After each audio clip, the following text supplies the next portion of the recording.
Three, two, one. We're live. I'm having trouble reading. You need reading glasses. I just need new glasses, man. We are live on Facebook and YouTube and almost Twitch. It's a nice Saturday early afternoon. Kyle is at the studio working on Bride of Pinbot still for his customer and said, hey, let's keep each other accountable. I'm working on my thing here. I'll disappear soon. I just want to say hi, everybody. But your voice will still be there. You're here to talk to Kyle today, even though Kyle is gone. Oh, I think I see him over there. I'm just looking for tools. I'm looking for parts. I don't think I have everything. I don't have all the transistors. Check out my new hat I just got from Silver Ball Swag. I really hate Jeff Patterson because he named his company Silver Ball Swag, and it must be the most difficult thing for me to say. Maybe I should just hate pinball. Silver Ball. Silver Ball Swag. Something with the silver ball and swag together. It's like, blah, blah, blah. Hey, Family Games. Welcome. How y'all doing today? Hey. Oh, Andrew Barney. What's up, y'all? Hello. He goes, I am not a yo-yo. What? I wish we were doing Pinball Expo this year. Mr. APB Enterprises. That was a good time last year. This was supposed to be my first time in Chicago. Late night teching problems. But yeah. Does anyone know what logo is my hat? Can anyone tell? What logo is my hat? Do you know, Kyle? You probably don't even know. Oh, I know. Hey, come on now. I don't listen to a lot of pinball podcasts, but I know that one. Oh, man. He knows. How can you not know? Oh, cue dogs. Cue the pups. Who let the dogs out? I didn't. Maybe that's why they're barking. I need to hold over this mute button. Oh man, they're so angry. What day is it today? It's Saturday. Thanks for coming and hanging out for a hot minute on Saturday. Yeah. All right. So everyone talk to Kyle. He has his chat box up. I see it in the screen. Yeah. I got this monitor here. We're gonna do some chit-chatting. Trying to fix the Bride of Pinbot, but I'm being super lazy and I'm not actually trying to learn what's wrong. I'm just like shotgunning transistors because I'm hoping. No, stop calling yourself lazy. I hate that. You're being more efficient with your time. Yeah, that's true. I'm being more efficient with my time. Brian Kruger from Facebook says, hi, Kyle. Hey, what's up, man? Long time no see. Yeah, I could sit here again. I could try to figure out what went wrong, but like I don't care. I just want to fix the damn thing. So, I'm pretty sure that the transistor on the driver board is bad. The transistor I took off on the motor driver board, it like tested out okay, but they cost nothing. So if I take it out, I'm just gonna put a new one in. Just for like total thoroughness' sake, I am going to remove one leg of this diode, or take it out of circuit. Because if it's like a 4-cent diode that's keeping this thing from working, it's going to piss me off. So just be extra thorough while I'm in here.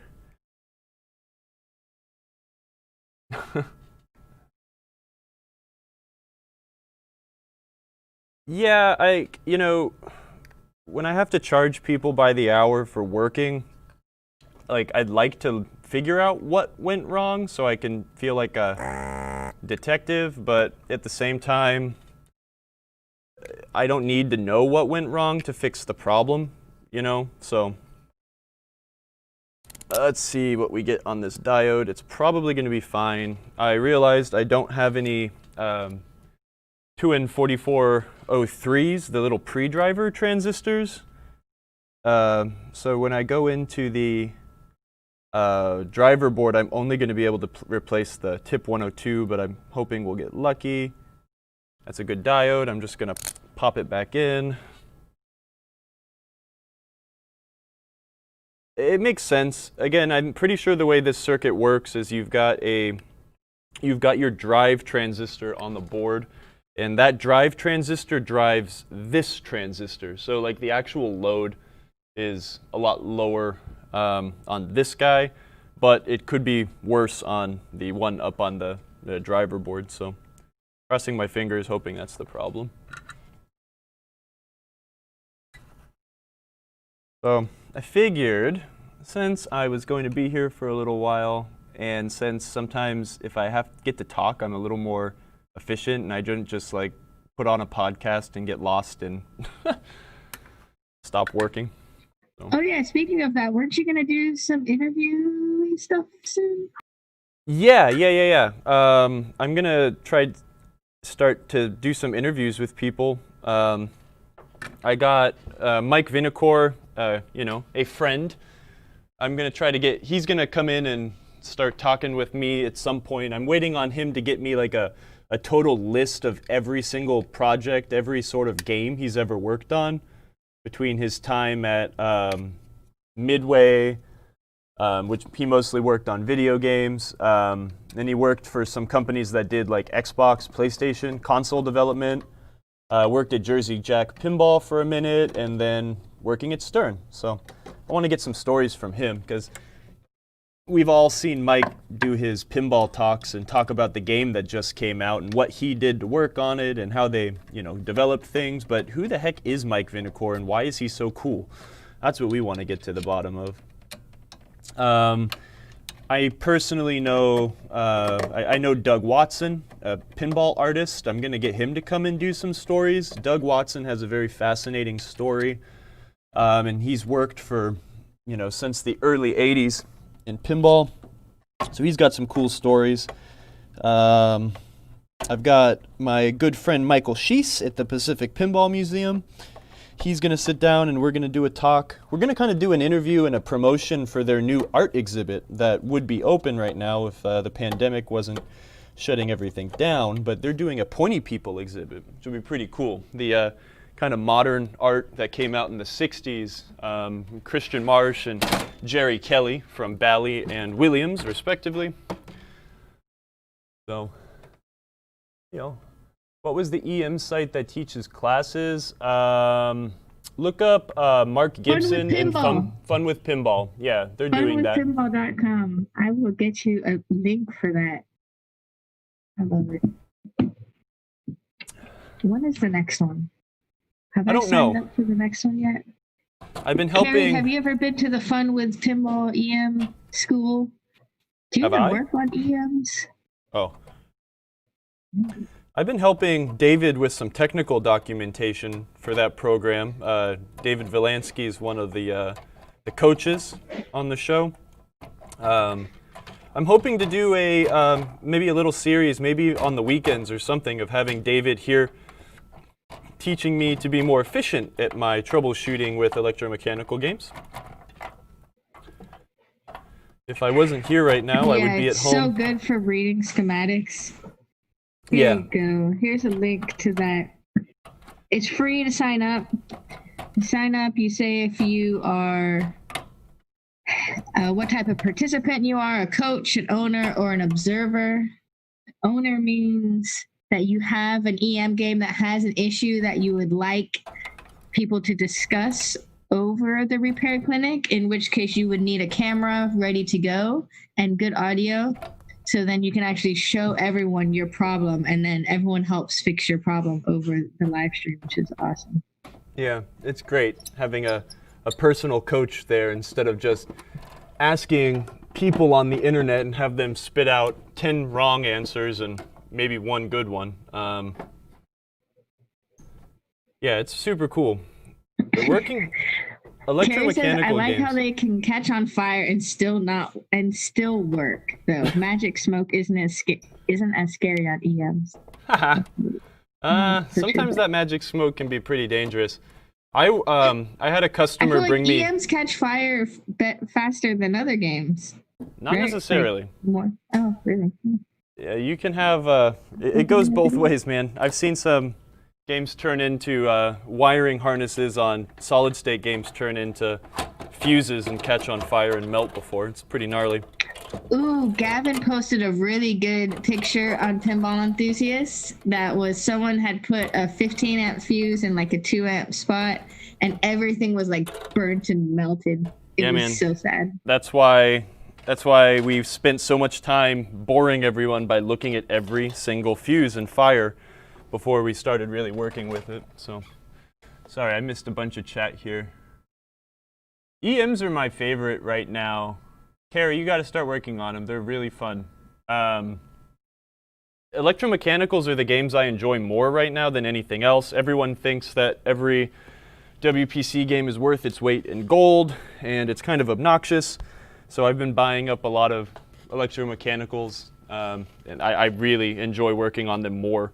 It's just more rewarding when you go from, when you can actually physically solve a problem instead of what I'm doing now, which is like, transistor bad, yank, put a new one in. It's like, yes, that's rewarding in its own sense, but there's something really fun about adjusting that switch just right to get everything working so smooth. Q20 is the head motor relay, or the head motor drive transistor. Q20 is right here. I'm really hoping that this 2N,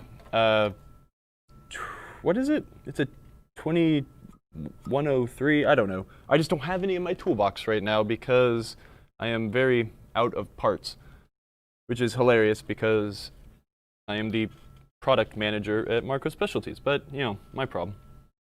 Yeah, how are you out of parts? You live and breathe parts of Pinball. You know, it's just because I haven't been working on my games much. All my games work, and since I don't have any of them on location, they're not breaking, you know? They just sit here, so...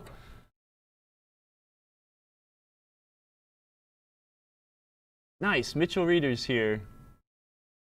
No, dude, I'm glad you like the stuff. We Mitchell, appreciate the only you. reason we stream on weekends is so that you can join us. Yep, Even we though do this he for you. snuck out the other day on Thursday to say hi. I think he did a bathroom break in between teaching. Super fan, Mitchell Reader. EMs aren't finicky, really. Oh, hey, we might have had, this could be a bad part. Okay, so, well, I did take the pad off of this transistor here. And sometimes those pads on the side that don't have traces attached to them do fall off when you've got heat damage. So if this thing did heat up and go bad, this could just be the bad transistor. EMs aren't finicky per se. They are just a little less straightforward in fixing problems sometimes. It takes a different set of troubleshooting skills. Reading a schematic isn't hard per se. It's just knowing what to not get stuck on or not pay attention to and what you need to pay attention to and what's important. So we'll get a good coach on one time because I'm not comfortable giving out bad information. You know, I could tell you how to do it, but I want someone who is very confident in what they're going to say when it comes to reading schematics. But generally, you flow from left to right. You've got power on one side, ground on the other side, and if you can connect that line from one end of the schematic to the other through closed switches and stuff, you'll get something to work. I'm thinking after we do roller games, we might pop an EM in here. Whether it's like an EM that is totally dead or something we just need to fix simple issues on because I like it. And EMs are really cool. It's insane that they actually work. I just added a little bit of solder to the top of the transistor here. I'm actually kind of wasting time. What I should be doing is just cutting the legs of the transistor and pulling them through, but yeah. Gonna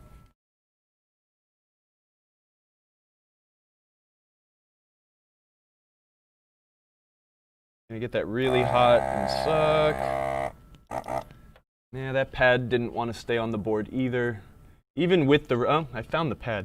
Even with the right tools, you can still do damage, so we're gonna have to be really careful with this guy.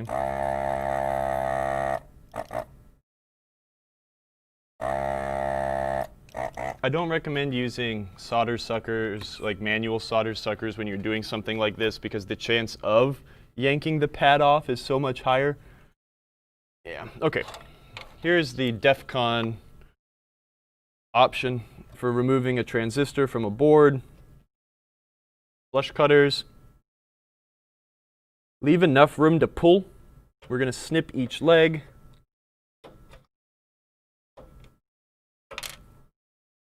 This still gives us the opportunity to measure. We could still check and see if any of the gates on the inside of this thing are dead, but at the same time, it takes time. Let's just replace it. It's a really cheap part. So what we're going to do now, I guess I need to keep checking the chat. Sorry. Yeah, it's incredible. Electromechanical circuits are just insane. And the neat thing is that the designers, the people that laid out those games also did most of the electromechanical design. Like they laid out the circuits for a lot of that stuff. So it wasn't like, this is where I want all the cool stuff to be. Okay, bring me another piece of paper, I'll draw another game. It was like, no, I need to figure out how to make this work. So I've got another guy I might want to interview too. I'm friends with a fella named John Osborne. He worked for Gottlieb in the mid-70s as a electromechanical engineer who also went on to design a few games. Didn't he design Haunted House? Yes, he designed Haunted House. That's probably what he's most famous for. I think a lot of people would love to hear John Osborne. John's interesting. Again. He likes older games. John came from a pinball background as a enthusiast before he joined the industry. But he is way more into electromechanical games, and he does not like solid-state games at all, really. Even though he designed probably one of the most iconic solid-state games of its era. I'm going to heat the pad up from the top. The solder on top doesn't want to melt. One thing you have to remember, I was sitting there trying to heat the bottom up, and it wasn't melting the solder on the top. But I also had the flush cutters on the leg, and what that does is this kind of turns into a heat sink, right? So it has to heat so much more before the solder will even melt. Anyways, wow, there's a lot of comments. Which EM pinball is my favorite? Probably Mars Trek. I've got a Mars Trek right behind me. That's my favorite game, most likely. I love it. Close-up of pad repair. Oh, it's the same question over and over again. Got a little glitch there. Yeah, I would like to get some better camera equipment, and we can do that. I'd rather do close-up of pad repair sort of stuff on an older board, like a Bally lamp board or a Bally solenoid driver board or something. This board's very complicated and close.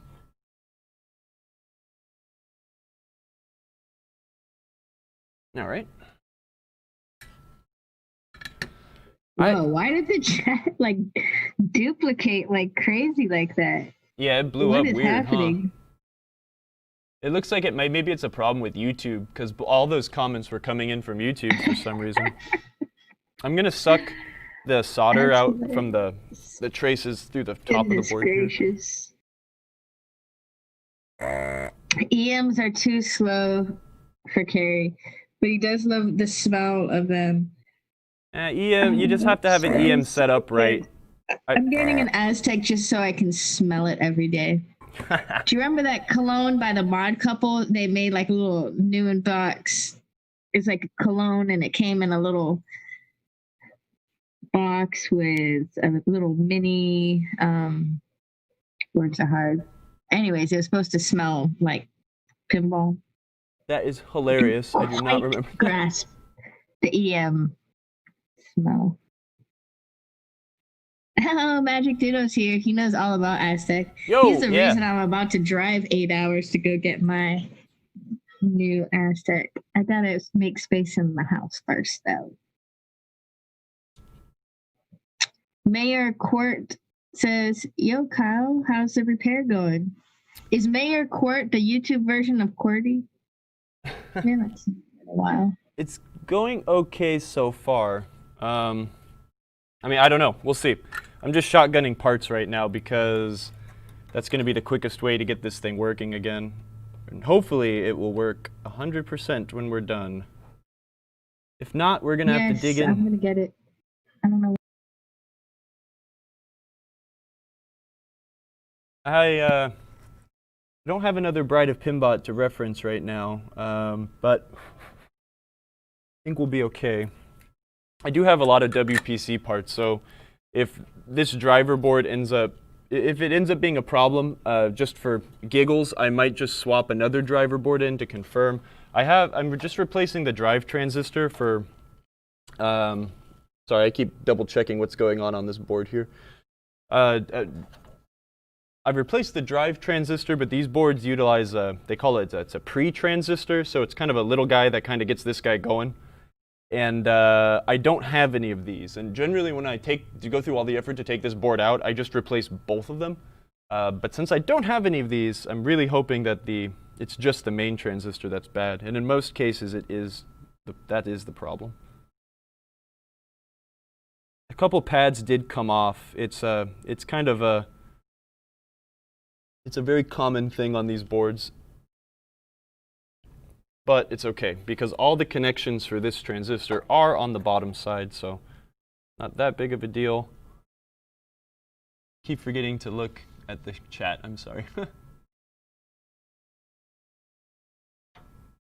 I think my least favorite electromechanical games to work on are absolutely Gottlieb games. They're like the most heavy-duty, like never-breaking games of all time, but I like Williams games better. I guess my other favorite EM of all time is Grand Prix. Grand Prix is a really fast game. They use DC power for all the flippers and the pop bumpers and stuff like that. So the games are super zingy.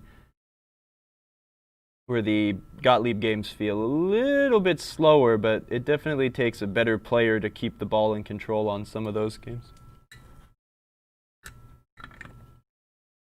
Grand Prix's just got a really cool way that with the bonus using spinners and building your bonus up via the spinner, and then you can collect your bonus. I do like EMs that score really high like that. So I guess that's why I like Mars Trek as well. Let's see. Okay, we'll hope and pray that that was what was going to do it. I'm just going to do a really quick buzz. Make sure I've got continuity. But like I said, since all of these connections are on the bottom of the board, it's generally, you don't have as many problems when you have a dual-sided connection. So while I'm in here, since I did go through the effort to take this thing out, I'm going to like super nerd up and use my jeweler's loop to inspect a couple things for cracked solder.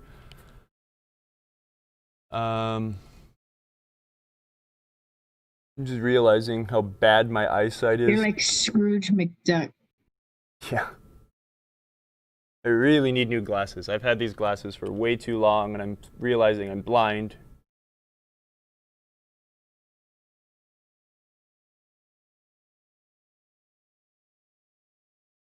Yeah, it's fine. All right. I've already checked all the fuses on this thing. It's good. It's got good GI connectors. I guess while it's out, I can try to tighten this package of regulator. This connection between the screws, it is actually part of the connection, right? So if these things loosen up, you can have intermittent 5 volts. It's not a common thing, but again, since I have the dang thing out, I might as well do some of this stuff. That was just a teeny bit loose. That one's also just a teeny bit loose. I'll just crank the heat sink also. The heat sink that is for both of these two rectifiers here, just to make sure it's tight. It's an old board. Gotta read the chat again. Grand Prix is the solid choice. That's cool, Phil. Yeah, I've got a Grand Prix in my extra bedroom at home, and mostly works, but it really needs a lot of love and just tuning up. You got to get those little mini relays that count the spinner spins. If you don't have those tuned right, the bonus sucks. It's such a good game. Oh, wow. Yeah, that's fun. When you're playing a game like Grand Prix versus some of the best pinball players, as you said, Dalton, that's good. Andy tilted through. Oh, bummer.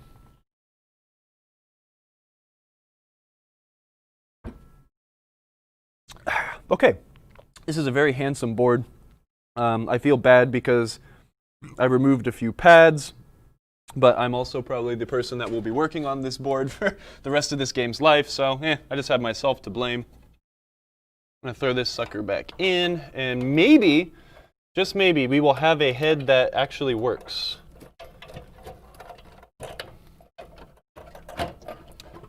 Remember, with WPC boards, you do not need to take the screws all the way out. They've got nice little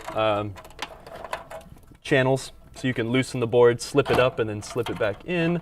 I am missing one screw that mounts the board to the back box. The chat wants to know what you're drinking over there. What you're sipping on, Crab? Oh, man. Only the best beer in the Midlands. Beer Keller of Colombia. Some tasty German beer. This is a Fasten beer.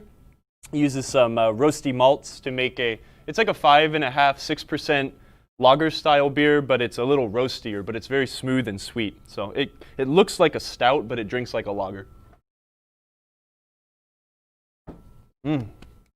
Sehr gut. Where's my screwdriver? There it is. I will probably, if this doesn't work, I'll probably have to take this board back out, but I am going to tighten a few of these screws down. Some of these screws do provide ground for the board. So you do have individual grounds coming in. Let's see, let me mess with this camera. You do have other grounds coming through, like through some wiring harnesses and such, but the actual screws that mount the board to the back box do provide a path to ground. So to be thorough, I'm going to tighten most of those things down. Kyle, you're telling me that you don't have a light shining at that. Yeah, actually, it's kind of brutal. Turn on the softbox. It's on the other softbox one, just right in front of the game. It's on the other side of the It'll be perfect. Studio. I'm just going to turn one of these guys on. One sec. Too dark. There we go. Let there be light. Ooh. That's better. Pretty.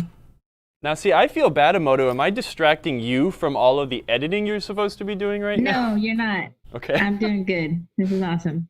I'm glad you're here. I'm glad everyone's here. Let me check the chat again. Sorry, y'all.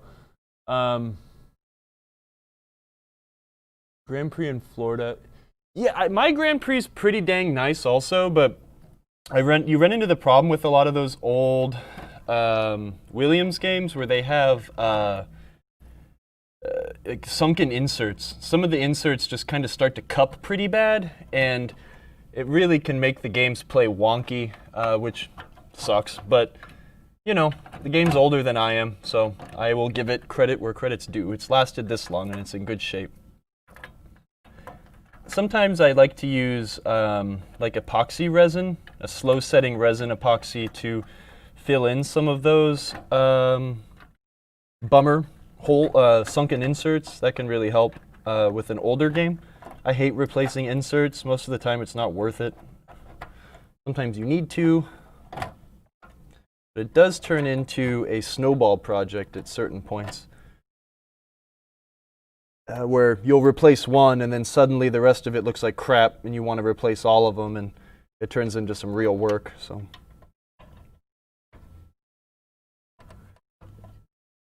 all these suckers plugged in.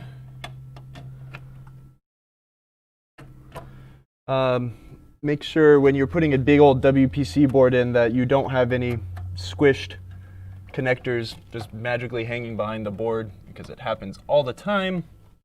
Okay, I've got all that hooked back up. I'm going to reseat this ribbon cable also, just for giggles, even though I think I did take this computer out at some point.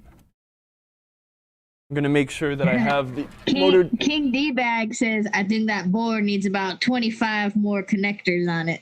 Yeah, right? I gave you an accent.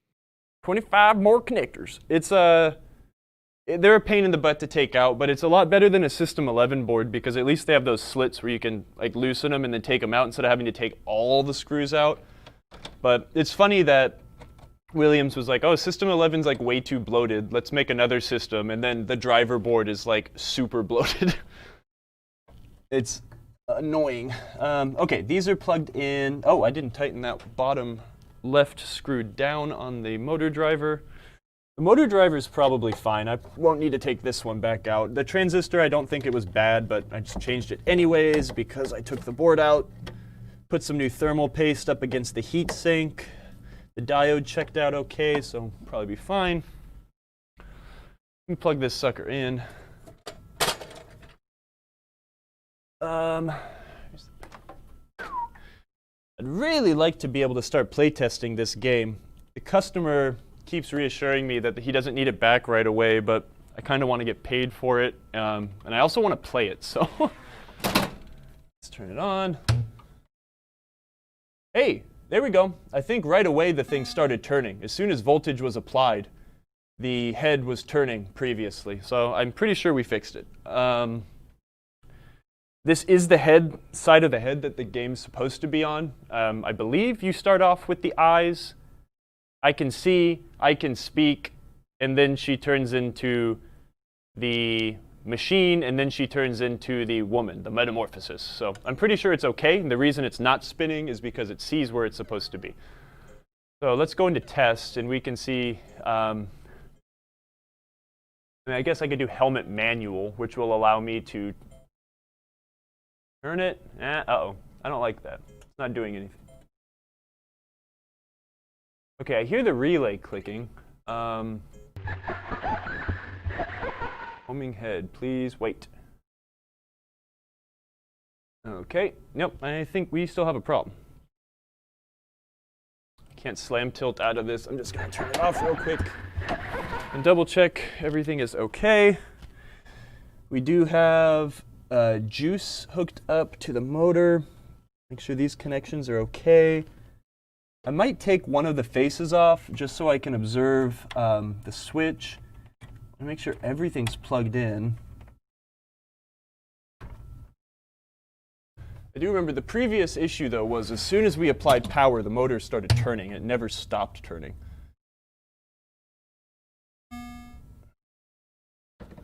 Do we have no. Here's the problem. The fuse was blown. I took the fuse out. And the fuse is still out, so we might not be out of the woods. It's F111, I think it's 5 amps. Yep, I'm gonna go put my trusty circuit breaker back in. I'm gonna check the chat. Sorry, 5 amp circuit breaker. Awesome little tool. Get a little circuit breaker, solder a blown fuse, and you've got a resettable fuse. He's alive! Good, Dalton. It says I am correct, but let's see. I'm going to put this circuit breaker in the fuse, and I'm going to be really sad if it just starts turning again, but I won't be disappointed. Uh-oh, starting to turn. But I don't remember, it might home itself. Let's see.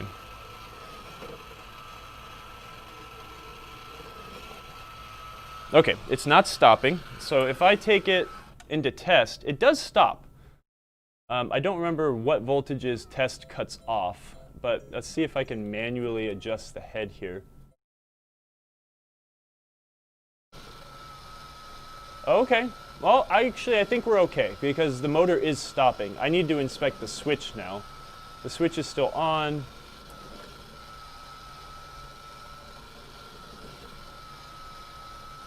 Moo. Okay, let's see if it can home itself really quick. Moo. Happy birthday, Scott Smith. Who's that? What the heck? That was on the DMD? Yeah. That's pretty cool. Okay, so it's still not stopping. I want to check that switch. I heard it kind of click off for a second there.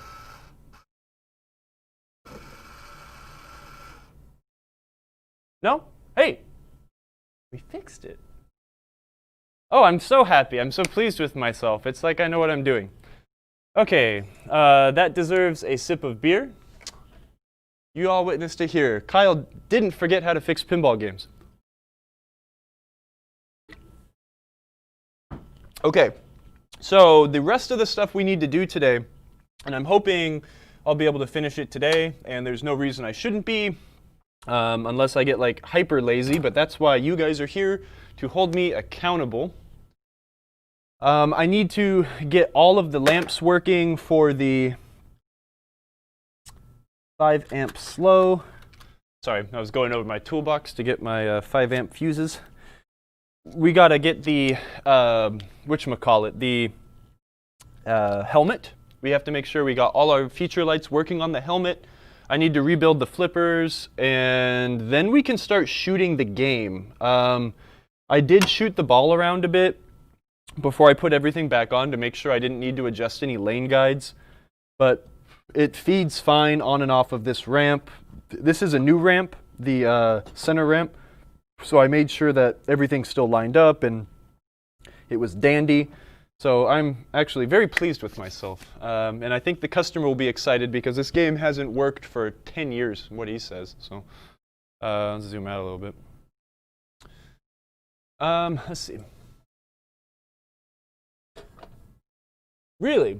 Yeah, I figured that the Scott Smith thing, I mean, he must have been someone working on the game. Oh, I've got butt cam going on again. It's kind of neat, the goofy little things that the programmers and designers put into the games, these older games. It's pretty fun. Old McDonald with the flipper buttons. Huh, that's kind of cool. I had no idea. I like those flipper codes. There's also that one in that certain version of Star Trek or something where you can do Riker's poker night or whatever. I'm a huge Star Trek fan. All y'all probably maybe know that. I might have made some Star Trek jokes on the stream before. Let's see. We don't need to hook the flasher power up, but let's hook the lamp matrix stuff in. I guess these aren't matrix lamps. That's all programmed off of a neat set of electronics here. This board just takes a signal and can do all sorts of light patterns with the helmet. They're not technically matrix lamps like the feature lights are, if I remember right. Oh, you know what? It would help if I hooked everything up. You know what? I'm hooking it all up. Maybe it needs all this to work anyways. Single pin here, and then we've got what I'm assuming is 20 volts for the flashers. Let's try again. Ah, there we go. Okay, there's just 2 lamps out. I think I did a lot of this stuff last week when we were streaming on Sunday. I was using my fiberglass brush to clean some of these up, but I think some of these light bulbs are definitely old. So. Nerd alert. Hey. Thanks for calling me a nerd. That's like the nicest thing. That's the nicest thing people can call me nowadays. Instead of a dork. Nerds are awesome. I tend to agree. I remember back when I was called a nerd because I played computer games and used a computer and went on the internet. And now every normie goes on the internet. Gosh. I'm just going to do the same thing, using the fiberglass brush to clean the connections here, take the light bulb out. At the same time, I'm just going to replace the light bulb because the guy that owns this game is smart enough to change light bulbs, but again, I want to deliver a game that is going to impress the customer instead of have a problem somewhere down the line. Your goal is to always make these things work as well as it did the day it was new, as best as you possibly can, within your abilities. That is how you get repeat business, to impress your customers. All right, we've got some fully working Oh, that one's not working now. Hold on. Let's see. Get that lamp all the way in the socket. Let's see. Ah, there it goes. All right. That makes me happy. We should test the flash lamps while I have the whole assembly off, just because it is easier to work on things when they're off the game than to try to get them while they're in the game still. So I'm going to put it in flasher test really quick. Or these WPC games have a test called all lamps, and that will run the feature lamps and the flasher lamps. Or wait, no, it's lamps and flash, sorry. One of them's working. Generally, flash lamps don't go bad. Let's see. Look for a broken filament. It's got a very non-existent filament. This is a 906 bulb. It's a 6-volt flash lamp. Fun fact, Emoto, if you're still here, the Bally used 12-volt flash bulbs on hard body. So you need to use. Why is everything so different on hard body? It's like hard body, weird science. Yeah. Oh, I mean, one other game, and then like that's it. And they did everything so weird. All of those 6803 games are just a little different. But I think, you know, if you look at it objectively like that, the only reason they're really different is because when Williams bought Bally, they're like, well, we're not going to use your hardware. We're using ours. You know, if Williams went out of business and Bally bought Williams, maybe we would be thinking 6-volt flash lamps would be weird nowadays. I like that Bally system. It's really awesome. Just like my Playfield support bracket. Oh, yeah. Yeah, that's annoying. You know, it's different than and I tried, you know, just got another one. I was like, maybe this will work. And like the metal is 3 times thicker and longer and harder. Yeah, well, every game had to be just a little different. Williams was good at standardizing parts, that's for sure. Let me check the chat here. It's always just a fuse. That's why every game is super cheap, right? Every game's for sale because it's only a fuse, not because anything else is broken.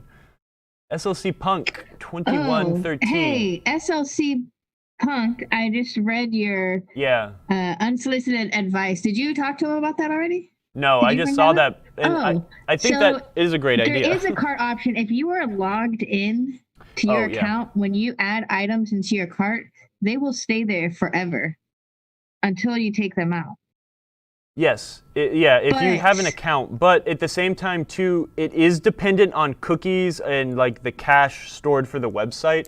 So sometimes, like if you had your browser set to like reset a lot of those things, like every once in a while or every time you leave a page, you will lose some of that information sometimes. But try out. But a wish list would be cool because, you know, what if and this happens to me on Amazon all the time. I load up my cart for something I want, and then I need to go buy something else that's more important. So I have to delete those other items in my cart, and then I have to re-add them later. So a wish list would be great. I do that with my wife all the time. We love advice. Yeah, no, we do love unsolicited advice because if you don't give us what you want, we'll never get to your concern, right? Like, my job is so much easier when people come to me and say, hey, you know what? I really need this damn part. Like, why don't you guys have it? And it's like, well, because I never knew anyone needed it. Like, let's make that, you know? So. Yeah, totally. I'm adding it to our IT car. That's a good idea. We can figure out a way to make that a little more streamlined instead of just saying, well, log in and hope it works. If Eska, if you are watching, I'm sorry every time I delete something out of the cart on Amazon so I can buy something. So, my bad. Okay, let's get this sucker on. This is awesome. I am very, very, very pleased with myself right now. And this means we'll be able to maybe we'll play this game on After Hours next week because this game needs play testing. I definitely don't want to deliver a unstress tested game to a customer. I want to make sure that this thing is good to go. This is a pain to get all this crap down here. Whatever, shove it in. Who cares? Okay, so let's see. Oh yeah, small town pinball, that's so true. They can stay in your cart potentially for forever unless someone else buys it first. I remember I was working with Joe Lemire. He's a competitive pinball player. He's working on his games, and what was he working on? Something with a clock. What is it? Twilight Zone? Oh gosh, no, it's a really silly game. Twilight Zone's a really silly game. And there was like one piece that he wanted, but it said there was like only a few left. And it was one of those things like, you could buy it now, or if you wait. So I don't know when they're gonna get reproduced again. I'm really into like a Rocky and Bullwinkle, very specific part. Yeah, I'm really into antiques and stuff, and man, like I've gotten to a point, or like if I just see something I want on the internet, I just buy it. There's no point waiting, because if you wait, it might not be there the next time, you know? Diner. Oh, Diner.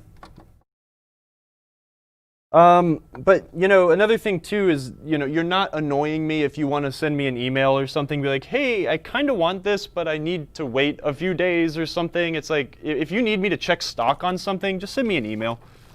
I don't have a lot of time to do things, but I will make time for you guys, so. I did kind of wish our website had like a in-stock feature. I think, you know, one way you could do to check and see how many things we have in stock is to try adding X amount to your cart. And if it says you can't add 10 to your cart, that's probably because we have less than 10 of said item. So get all these guys in here. I need to get some more short number 8 screws for my hardware box. I have to dump this out too.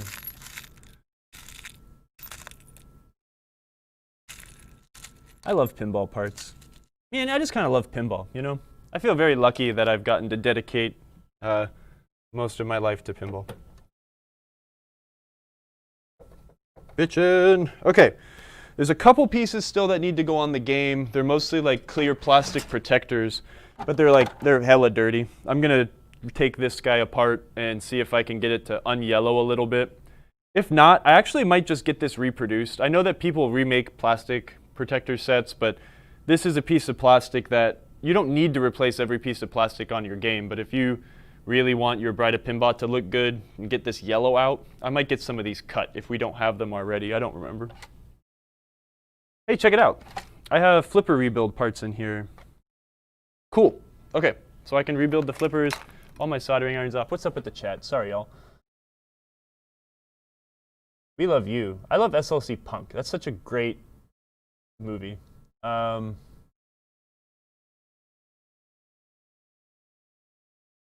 Aw, hey, thanks. I hope Pinball appreciates me, because man, Pinball pisses me off so much. In the best possible way.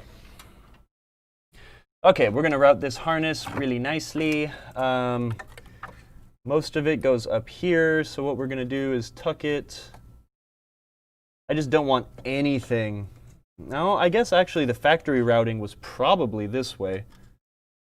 I just don't like anything being near that head. We're gonna really get in here with some zip ties and make sure we have everything nice. Oh, wait. What's going on here? Oh, I'm plugging those in backwards because I'm dumb. That goes like that. This guy goes like this. Respect your wiring harness P-straps. Keep your wires nice and tidy. It makes people like me really happy when I have to work on your game. Or when I get to work on your game. I can leave this sitting over the motor like this. I guess, you know, no, I don't want to do that. Can I do that? Yes. Is it a good representation of how I want the game to look? No. and it's most likely went behind the motor from the factory. So what we'll do is I'll take this and I'll dive it down here and carefully bring the harness up this way. Yeah, just like that. That makes me a lot happier. Okay. One thing I forgot about this game, there's something really special that this game does that you can't like replicate on an LED display. I was trying to think the other day, like what are the downsides of replacing a display with a pin score or something, right? And there's not many because you have a display. And before you most likely had no display, which sucks. But this game does something really neat with the like the heartbeat effect. When you get that heartbeat thing going and you like make the machine come to life, like the digits on the display like pulsate and go from like really, really dim to bright. And it is like the coolest thing. And you can't replicate that on an LED display. So you do lose just a couple things like that on a few games that have that sort of hold back. Okay. Oh man, I am so stoked. So maybe this will turn into a flipper rebuild stream. This flipper is super broken. Let's get this thing up again. Let me check the chat. I'm sorry, I'm ignoring y'all. No, good. No one's talking, so that makes me happy. Or does it? He's so sad. Let's get this crap out of here. Oh yeah, I should also say, everyone in the chat, since we have some people in here that aren't usually there for our Thursday stream class, Kyle loves random questions about tech repair, about your games. So if you're working on one of your games and you're kind of stuck, now's the time to ask a professional pinball technician, what's wrong with my game? Yeah, and definitely. He usually responds and, you know, he might help you out. So you can play tomorrow. Fix it today, play tomorrow. You can get those like those advice booth sorts of answers. I'll give you an answer. Is it the right answer? I don't know. Hopefully.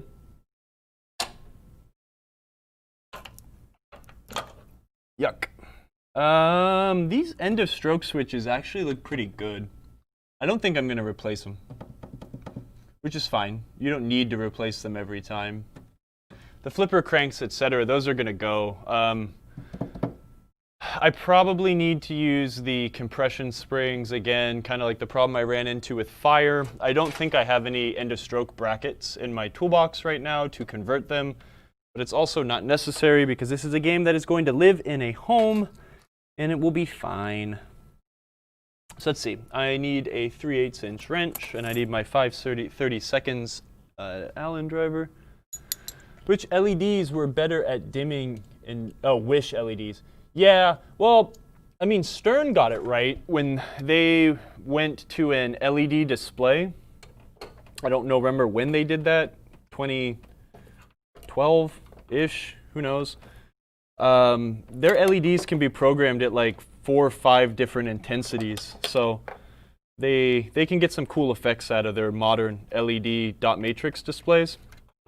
And if any of y'all didn't know that, the Stern dot matrix displays on like the modern games, or quote unquote modern, are they're LED. They're not gas plasma. So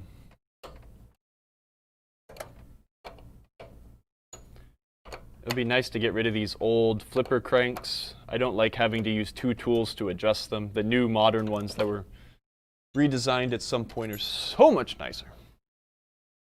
Going to replace the flipper bats also. Flipper bats get old and brittle. The one on the left is like extraordinarily cracked, so we're definitely going to replace them as a pair. Usually when something is already broken like that, it's totally time to replace them both. You're going to replace one and the other one will get jealous. I have to explain that to customers all the time, or when I am on the phones at Marco. Like, I just need 1 drop target for my Mata Hari. It's like, well, yeah, you only need 1, but you want to buy 8. You're going to replace one, and the other ones are going to break real quick. I did that once. I bought my the weights drop targets for hard body. I don't need to replace them, but I just got worried that one day they might break and then I won't have like an authentic replacement for it. Yeah, man. No, buy them, right? There's nothing wrong with having some parts, but plastic is a wear item. You know, the plastic can go bad after a while. So, I have 4 lights on my Creature from the Black Lagoon that won't turn on. General illumination by the flipper. I've tested continuity. No idea what the deal is. Okay, so let's actually go over this because I've got the play field up. With general illumination, you've got a couple circuits. Can I get this to focus, or I just bring the damn thing closer? This is bring the damn thing closer. Okay, hold up. You've got circuits, right? So you've got like 4 different colored wires generally. I don't remember what Creature's like, but you're gonna have like 2 strands in the back box, and you're gonna have like 2 strands in on the play field, like left and right or top and bottom. Oh, there's my face. So let's see. Can I see this in the camera? Yeah. So check this out. These are lights by the flipper as well. So do you see here how we've got a purple and a white and purple wire? That is 1 strand of general illumination, right? So now I'm looking over at the other side in this kind of the same location. And what color do we have here? Okay, it's purple and white purple. So it seems like this game uses that circuit, the purple, white, purple circuit, to do maybe the flipper side of the game. And then there's going to be another circuit that does the bottom of the game. So I'm going to check some general illumination towards the bottom of the game. And here's some right here. I've got yellow and white yellow. So Creature is a pretty notoriously dark game. There might not be a ton of GI on that circuit. What you need to do is you need to make sure that are all of the lights on that circuit working? So go underneath, find the light that's not working. Ah, it is a purple, white, purple. Let's find some more. Yeah, it's like, you know, yeah, oh wait, these guys aren't working either. You go to the back of the game, but the green, white, green totally is working. You might have a problem with that fuse. You could have a shorted lamp socket. That's where I'd start. When I troubleshoot lighting issues like that, and lighting issues can be some of the most complicated, annoying, awful things to troubleshoot in pinball, but you start with the cheap thing and the easy thing first. It's really easy to test that kind of stuff than it is to just like start changing triacs and like going in and doing board work and stuff like that. So always start with the cheaper thing. That's my best set of advice there. And let me see if you've responded and say, but I've done that. What's up, man? I am not by myself. Emoto is here, but she's not a floating head. She's doing other work. She's just hanging out. My bow and arrow doesn't work. Fix it. Dude, bring it. I love bow and arrow. It's such a cool game. It's a lot of work to go through an electromechanical, but it's very rewarding. And I suggest starting to just poke around because there's not a lot of damage you can do that you can't unfix. So, space shuttle, the left side GI is out. Start with the fuse. You could have a shorted lamp socket. That's not uncommon. It's very annoying to troubleshoot those issues. That's why those the circuit breakers, the fuse on a circuit breaker thing I have is like so invaluable because you'll save so much money in fuses by not blowing them up all the freaking time. I'm going to check this flipper bushing in the bracket here. Since I've got the old flipper bat in it, I'm going to put torsional stress on it. So I'm grabbing the flipper and I'm like pulling down and up, not rotating, I'm pulling. And what I'm looking for in the flipper bushing is it to move. And it's not, but I'm watching the bushing here and I'm trying to see one side of it move up and down or something because we're looking for cracks. Flipper bushings don't need to be changed unless they're busted.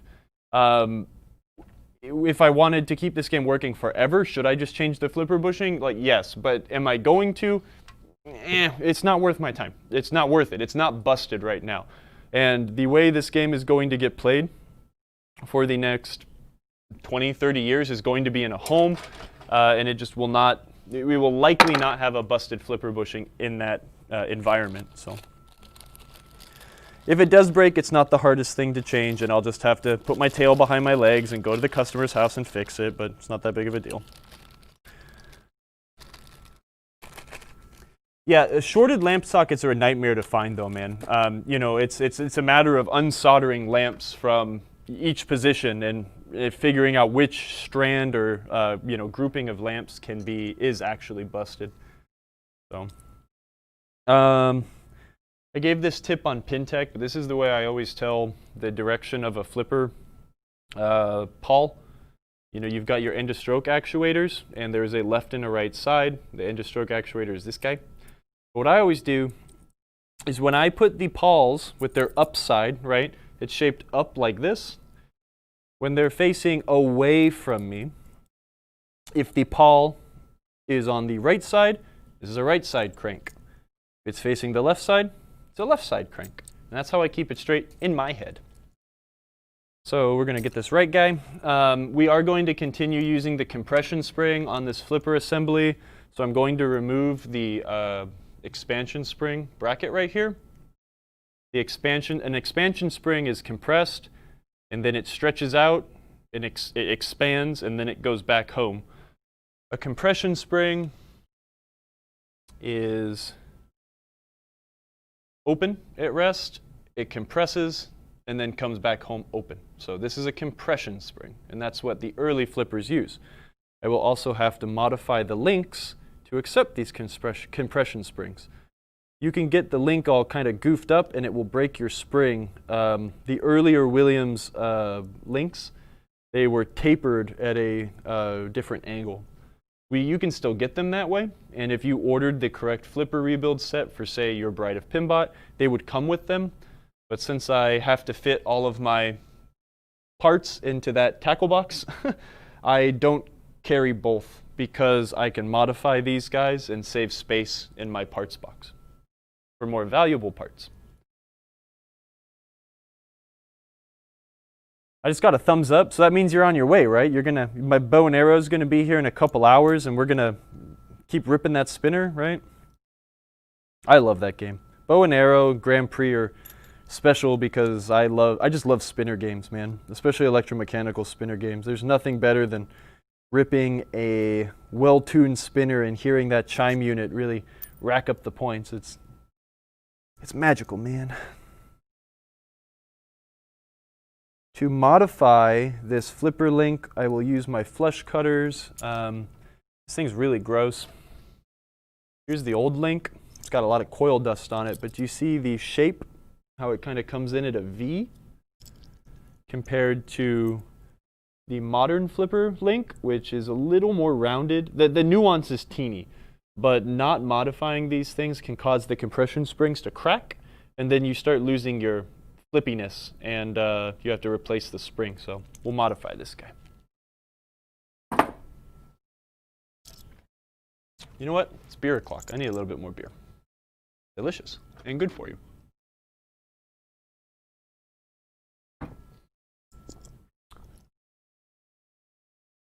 This is funny because this is like exactly what I was doing last Thursday on PinTech, but the lighting is better in here. I get to keep the house lights on, so we can actually see what's going on, and it's not like a dimly lit, well-produced room. So we're going to get our flush cutters and just kind of cut an angle into this guy. Snip. Snip. If you don't have any flush cutters, this is like the most useful tool in your toolbox when it comes to pinball. I usually carry 2 or 3 pairs of these around because I'll use these to cut everything. But I'll usually have like a really crappy pair. Like this is my crappy pair that I'm using to cut this. But then I'll also keep a very sharp pair that I can use to work on, you know, electrical things, wires, etc. Definitely a multi-tool.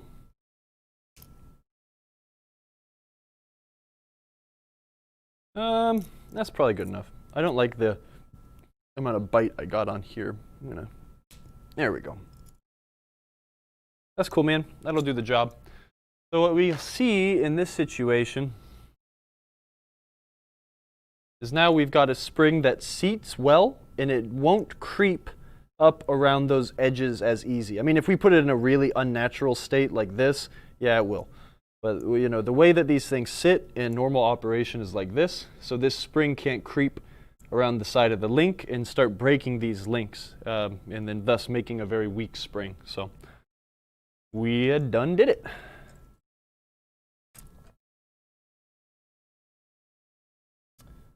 Thoughts on drilling the brackets and using the updated Paul spring? I would do that, but here's the thing. I'm lazy. I don't have the equipment with me right now to drill these things, and I do not have the replacement bracket. If this was a game that I was going to put on location, I would absolutely do it because I prefer that, but this is a home game. It's going to be okay. The other thing, with some games, and like it's not on this, but some games you'll have a lane change switch, you know, in your end of stroke switch stack. And what can happen is if you end up losing this isolating bit of heat shrink tubing, your flipper pawl is live, right? If this thing's sitting in here, and this thing goes in, oh, no. It would help if I used the correct side. Give me a sec. You put this sucker in here, and when this thing, if this thing was missing its insulation or it wore a hole, and this thing went and touched the end of stroke switch, it becomes a problem, right? This ends up being live, right? 50 volts gets transferred to here. Whatever else this is touching could end up causing that lane change switch to, long story short, you can introduce 50 volts to your switch matrix, and that's bad. So I generally don't like to do that upgrade unless it's like absolutely, absolutely safe. If it was a location game, I would, because I would make real damn sure that this insulation was okay. But in this case, it's going to be fine. This is a home game. This system is fine. It's just problematic. It sometimes. Vid Flipper upgrade. I do not know what you are speaking about with the Vid Flipper upgrade. I mean, there's that guy on Pinside that has a bunch of review, or he has a lot of tutorials and stuff like that. Is that the guy you're talking about? I'm not sure. That Nitro Ground Shaker just rebooted itself, and it just crashed. Let me turn it off. That's not my game. One sec, everybody. You can stay off. I don't mind the compression springs, I guess. It's not the end of the world. You're not going to notice like some crazy difference in performance or anything like that. Oh, okay. Yeah, no, it's totally doable, and it's a great thing to do. I did it on my roller games, but that's a game that I'm going to pay attention to, and it also doesn't have a end of stroke switch, or a whatchamacallit, switch matrix connection for the lane change. Actually, yes, it does. No, it doesn't. At some point, Williams was smart and figured out that a way to use like an opto isolator to figure out when the flippers were closing without a switch in the stack. Yeah. So anyways, let's put these back in here as such. I might need to modify this link a teeny bit more. I don't know if I'm comfortable. Well, I guess I could get the new flipper bat. And we'll see if I can get that spring to ride up. Again, the modifying of the link is not necessary 100% of the time, because you might just buy the right parts. I just do not, because I like to keep my part stock simple. For the next time I have to reorder things, or I guess I don't have to do that now because I work where all the parts come from. That looks fine. So let's put this thing back together. I'm going to pop the old coil sleeve out. There's no use not replacing a coil sleeve. When you take a coil apart, these things don't cost anything and they increase performance a lot.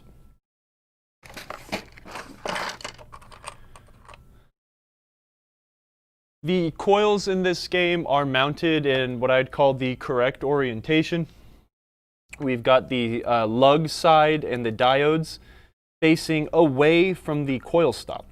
Williams found that the coils, the diodes hitting or being on the coil stop side would cause the diodes to break at a higher rate of, or just a higher failure rate, right? With all that extra vibration of the plunger slamming against the coil stop. So a lot of times, especially if it's a customer's game, I will try to modify these as best I can to get these, the diodes away from the coil stop on older games.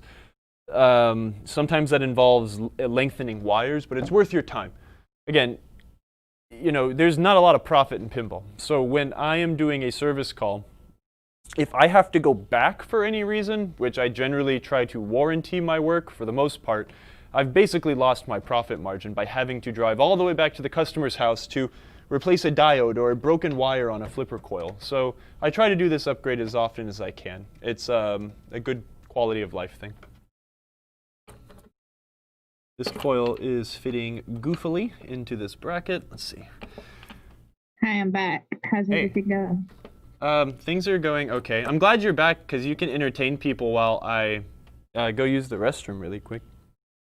Oh, We're basically doing what we were doing with Fire last week, just not, or just on Bride of Pinbot. I was talking about modifying the little links and stuff, and where you snipped the sides? Yeah, exactly. The Isn't pros that and metal? How are you snipping the sides? That was something I didn't understand. no, they're what was plastic. happening. The links Oh. are plastic. But they're silver?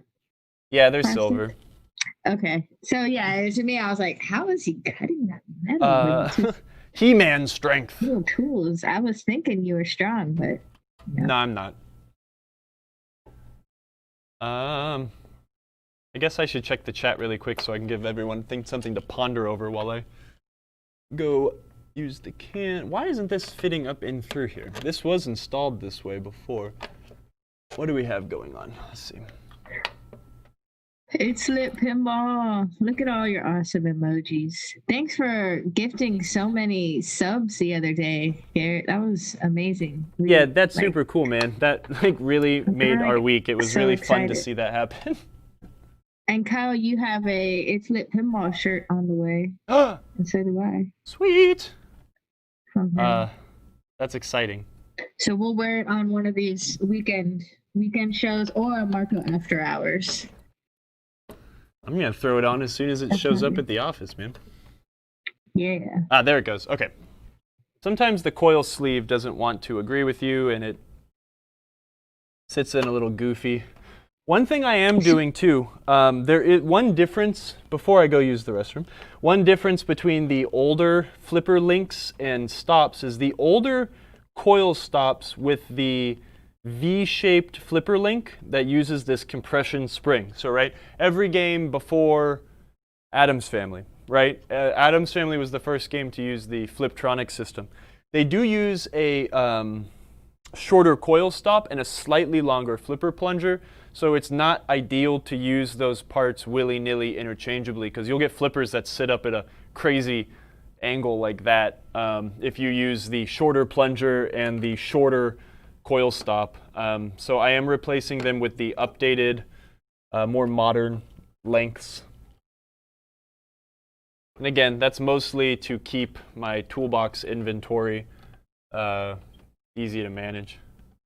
If someone's really picky and really wants everything to be like super original, like, yeah, no problem, I'll do that for you. But I don't split hairs like that. Most people wouldn't ever notice the difference. Cool. Are you still there, Moto?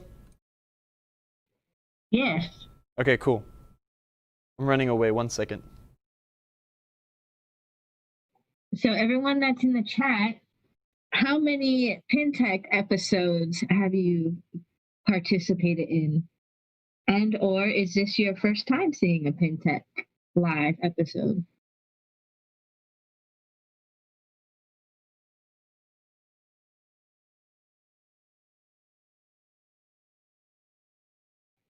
I should make a title card for Kyle going to the bathroom. Oh, I do have some cool sound effects though. Let's see.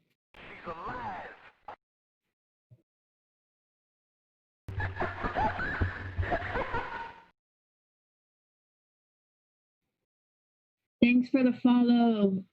For Jolly Live. I like reading out people's usernames because I'm not very good at it, but it's a good challenge. First time caller, long time listener. Small town pinball. Where were you the other day? We were looking for someone to raid, and you were not there. Luckily, Family Games was like, "Oh, we'll jump on real quick," and they jumped on. We hung out with the chat, and then once they were all set up and good to go, we went and all hung out at Family Games' station for about another hour or so while they played some doggy soccer. That was super cool. Dog soccer? Oh, small town pinball, you're back at work. Well, work is good. We've all had a long enough break away from work. But you're a teacher, aren't you? Small town pinball? We got lots of teachers in the chat. Yeah, that's awesome. Because one of my good pinball pals back in California is a 6th grade teacher in California, and he's such a rad guy. But it's neat to see, teaching kids love through pinball. Sorry, I only know that because of your Instagram. I'm not like some creepy stalker. I hope that's like public knowledge. I mean, I guess I am a creepy stalker. What kind of teaching? What do you teach? Who do you teach?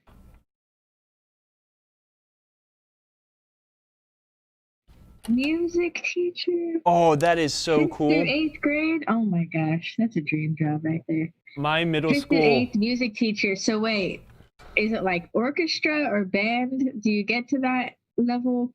That's what I was doing in middle school. Or is it like, all right, guys, we're going to learn the Star Spangled Banner on the recorder? Wait, you were in Dream band job. also, Emoto? Singing.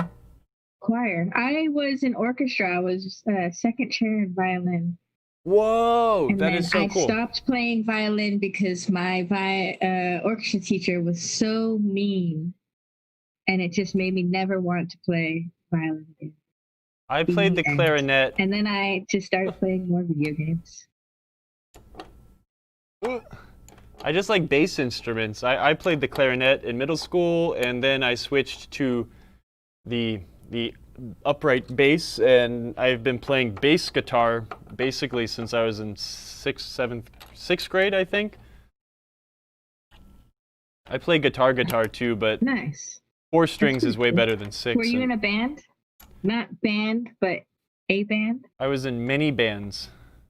Cool. Touring bands. What a rocker. I recorded for a couple bands as like a studio musician. It's pretty cool. Pretty fun. That was like a whole lifetime ago. All my bandmates always thought it was dumb that I wanted to play pinball at all the bars instead of watching all of the people playing music, but whatever. It's people like you that have a big influence on the way kids grew up, man. I appreciate your sacrifice for that, for sure. But you just said video games will rot your brain. So that's now I'm not ending true. The stream. I'm ending the stream right now. You're banned, man. Get out of here. I've been playing video games since I was old enough to click a mouse. But I guess, my brain is rotten then. Music is the language of the soul. I agree. Let's get some music in here. Cool. I'm happy with that. We're gonna play this thing on. If this thing goes all the way back together today, and like I can start a game and flip this thing around, we're totally playing this on the after hours stream on whatever the day after Monday is, Tuesday. I'm gonna stress test this guy. Let's see if I can roll through this thing real quick. This game is in incredibly good condition. It's taken me a while to finish this, mostly because sometimes when I do pinball all week, the last thing I want to do is touch a pinball machine. But the customer also told me it's like this is like the lowest priority thing in my life, like at all. So there's no rush. So I kind of rolled with that. But I think I also got this game delivered to me to work on like right when COVID started. So I kind of also didn't leave my house for 2 months at all. So, okay, let's see here. I need to get my 3/8 inch open-ended wrench, which suddenly went missing, or it's actually exactly where I left it. This guy. Oh man, there's a lot of chat going on.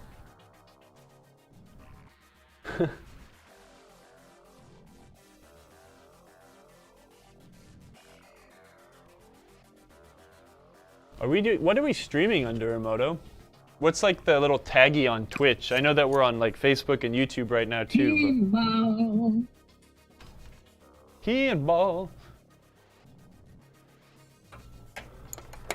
All right. This isn't so much teaching, but you know what? Here's the thing, right? Is like pinball repair is not like a super glamorous thing. Like it is mostly just getting your hands dirty and like taking broken old crappy things off and putting new things on. So it's fun though.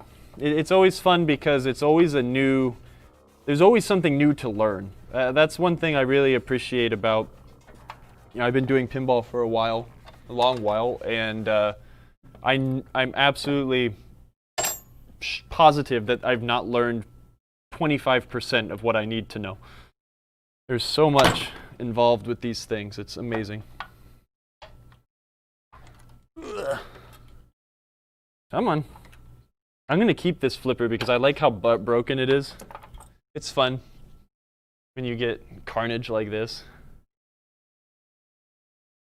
That guy's dead. This is like lightning flipper extreme. It's super short. It's shining. Oh, hey, let me turn this light off. It's making the camera all blown out. Ow. But yeah, rolling through projects. I'm hoping once I get paid for this job, let's see. You learn something new every day, whether you like it or not. I mean, that's my motto.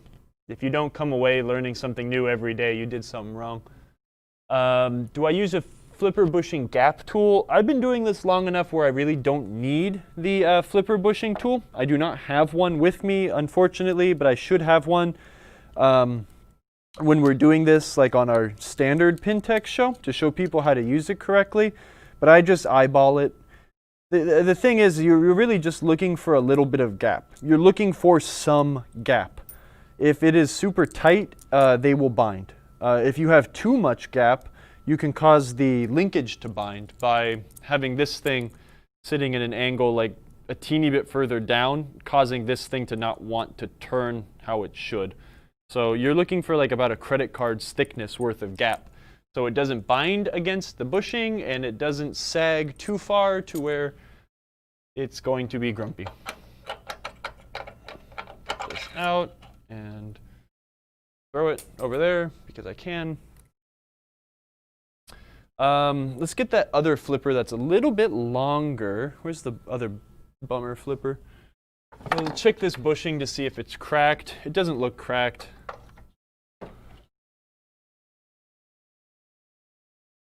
Yeah, it's fine.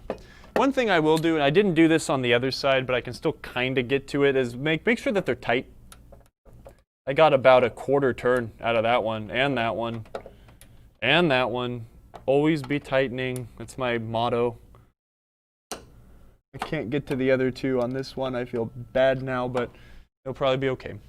They were only a teeny bit. Hey, Kyle, I left you. Yeah, you'll be back. Sure. Okay. This is all me now. You'll have to put up with just me and not Emoto. She's way cooler than I am. I do like to wipe these things off, too. It's just, they get so dusty. I didn't wipe the other one off. I do need to bring the compressor over here to really blow these inserts out. That's one thing that I really do suggest everyone does when they're kind of halfway. This is definitely a shop out, but definitely when you're working on a game to this level, blow your inserts out. There's a lot of dust on these things. It'll clean up and brighten the game up a lot. Okay, looks good. This end-of-stroke switch is still good. Both of these are great. I'm not even going to replace them. They're still very thick. This game did lead an easy life. I think the fella that is having me do this job for him said that he got this game in the mid-90s, I think. So it's pretty incredible for, this era of Williams game to go into a home so early. It's not common. I know a lot of people really get off on that like home use only thing, which I think is kind of hilarious because it really doesn't matter, right? It's like if the game looks nice, does it matter if it lived its whole life in a pizza parlor or not? Whatever. I have unpopular opinions when it comes to that stuff, but this game went into this guy's house real early, and it definitely lived an easy life. It's very clean considering. A lot of these early WPC games, these late 80s, early 90s games, I mean, they were just wicked popular. And, they got played a lot, and they had a service life. Oh, I never cut this link. They lived a life like way too long on location, right? You know, the half-life of one of these games is not supposed to be 15 years like Adam's families generally stayed on location for. And it is nice to see a Bride of Pinbot that's still in pretty good shape without, having to go through all sorts of wacky playfield swaps and this and that. One thing I mean, it's like, this is how I judge how nice this game is. It's not perfect, right?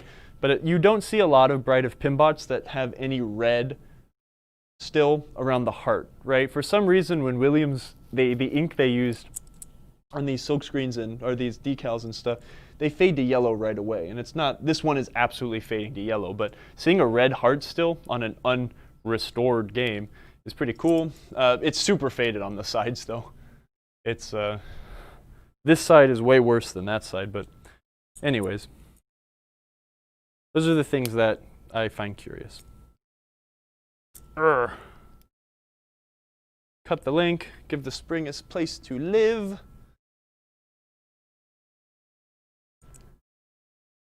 Yeah, that's true too, man. Home use only, never maintained. Or you go right into the opposite though, where it's like, it's not never maintained, but it worked until it broke and then it's left in that condition forever. But it's like, yeah, Manny's Arcade, absolutely. It's silly. It's just a dumb marketing term people buy into. In a general sense, there's no such thing as a home use only WPC game. Is that 100% true? No. But these games are, I mean, you have to remember, the pinball games are commercial equipment. Like, these things are not like Porsches, right? They didn't go into some like guy who cared about them's garage and they lived there, right? These things were meant to go be ignored for weeks at a time as people dumped quarters into them, kicked them, spit on them, got pizza fingers all over them, and earned money. I mean, that's what these things are for. And, like some people have kind of forgotten what pinball actually is. I do appreciate nowadays that there is a market for high-end stuff, right? It's kind of cool that Stern can make a $9,000 pinball machine and people will buy it. That's awesome. It's neat to have that kind of a neat toy. But to me, I find it more fascinating that these things were developed to be, they're entertainment devices. What do we got here? The coil stop isn't centered 100%. I just find that so much more fascinating than the current state of pinball.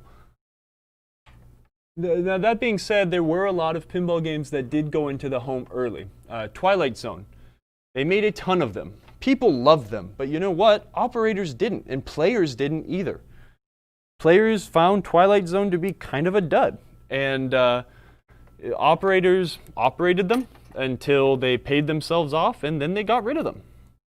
And that is why you see a lot of really nice conditioned Twilight Zones around. You have games that went into homes earlier than others, and that's kind of where the difference is. There were games that were marketed to home consumers a little bit also, such as Corvette. Corvette was offered to the Corvette Club of America. So you see a lot of home use only Corvettes. It's not uncommon. It's very uncommon to find a home use only Bride of Pinbot, right? And it's like, and at the same time, who cares, right?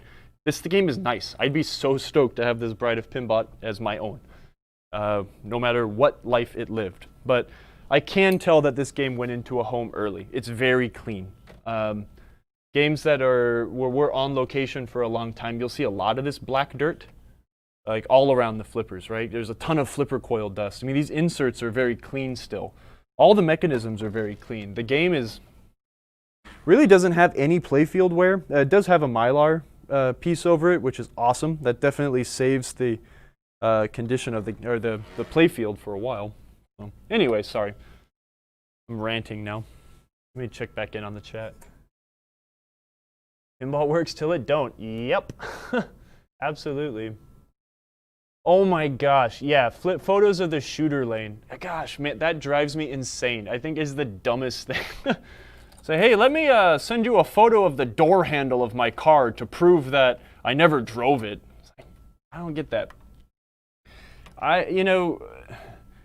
worked on, when I lived in California, I worked on a lot of pinball games for people. Everyone from like, hey, we've had this forever and now it doesn't work, to like, let me tell you about my pinball collection. It's like, I've got Attack from Mars, Addams Family, Twilight Zone, Indiana. It's like, yeah, I know what games you have. If you start it with, I have Addams Family, Twilight Zone, and Indiana Jones, I also know you have a Theater of Magic and a Tales of the Arabian Nights. It's like, I know what you have, right? Do you have anything cool? Do you have an Electra? Do you have a Medusa?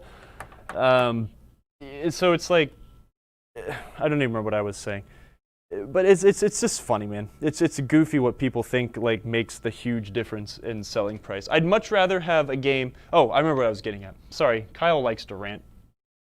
My favorite playing games are the ones that are just beat. I'd much rather have an Attack from Mars that has a friggin', saucer pit that's like that big when it's only supposed to be like that big. They just always play way better than the super shiny. I have a pinball game that had the least amount of fun ever played on it, right? Like, I think that's way cooler. I really like Porsche 911s and like BMW 2002s. I like old European cars, and I think it's way cooler when you see them with like crackled, nasty paint, and they have like 300,000 miles on them, and the person that bought them like loved that car. I just think that's way cooler than one that just sits in a garage and never ever gets touched. So, anyways, sorry, I'll stop talking because I'm probably pissing people off now.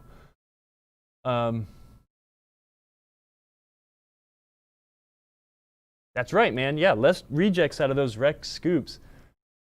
It's they're just more fun to play to me. I don't know. Let me double check that I got these guys nice and tight here. I don't like how I twisted these wires up. That's kind of amateur, but you know what? I'm too lazy to take it apart right now. And let's see here. We're gonna have to check the end of stroke switches. Hey, another quick thing. Let's go over this really quick. I'm gonna get another example out. This is something that I'm going to try to see if Emoto will do the thing on Twitch where you can clip it. But you've got, nowadays, flipper parts are cheap. And they're cheap enough to just replace instead of rebuild. But that doesn't mean you can't, right? Let me zoom out. I can just not move the camera. Flipper crank. You've got a few parts with your flipper crank, right? You've got your the actual pawl. You've got your link, and you've got your plunger. You can buy links, and you can roll pin the plunger to the link. You can just replace this assembly, the plunger and link, onto this pawl. If this thing is all blown out and you need to replace it, you don't need to replace the pawl, right? The crank piece. But if you do, the way you need to assemble this is definitely should go together one way, right? You've got an Allen cap head screw here, and you've got a nut on this side. And your thing is like, Kyle, you're just being super anal. Why the heck are you talking to us about this? Look how they're attached, right?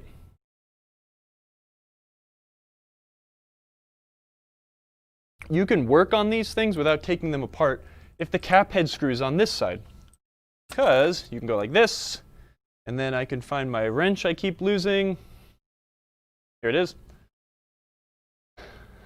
To loosen these things without removing the crank, it's designed to work like this. You could put your Allen head or your Allen wrench up here on the cap head screw, and you could put your wrench on the other side to tighten or loosen these things, right? If this thing was on this side, there's no way you could ever possibly get the Allen head cap screw on the other side.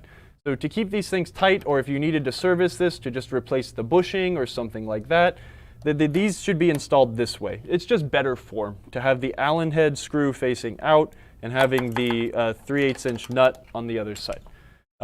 That's how I like to do it. It just makes it easier to service when you need to take things apart. So there's Kyle ranting more, sorry. Maybe the beer makes me rant. Maybe I shouldn't be drinking on a Saturday afternoon. Okay, let's adjust some end of stroke switches. I'm gonna put this back in my my parts box. Every time you take these things out, you need to check the end of stroke switches because they never retain the same adjustment.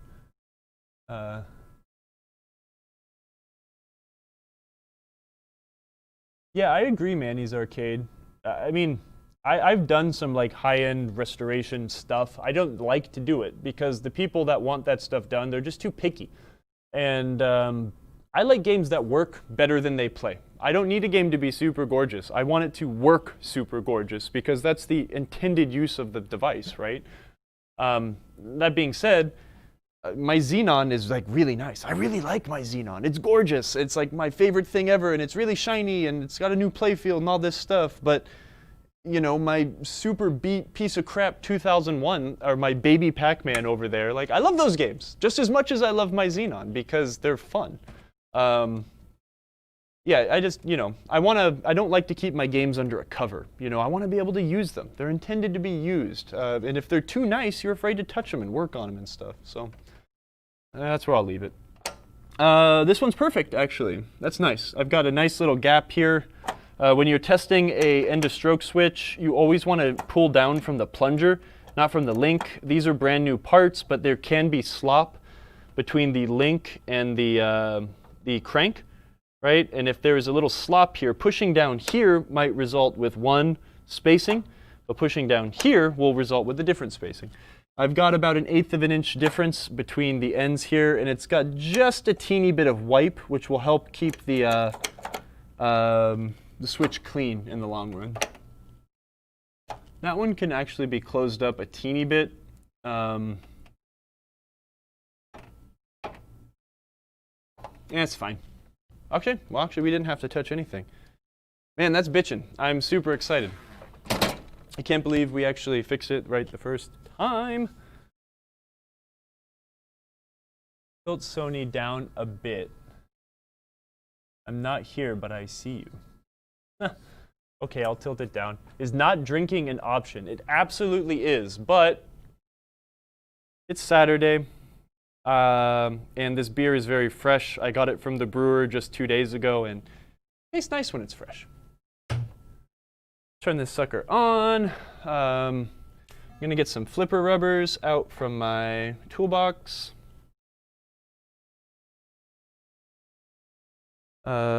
These ones are actually kind of dirty. That's gross. I'm gonna donate these to the next guy, and I will get some nicer ones.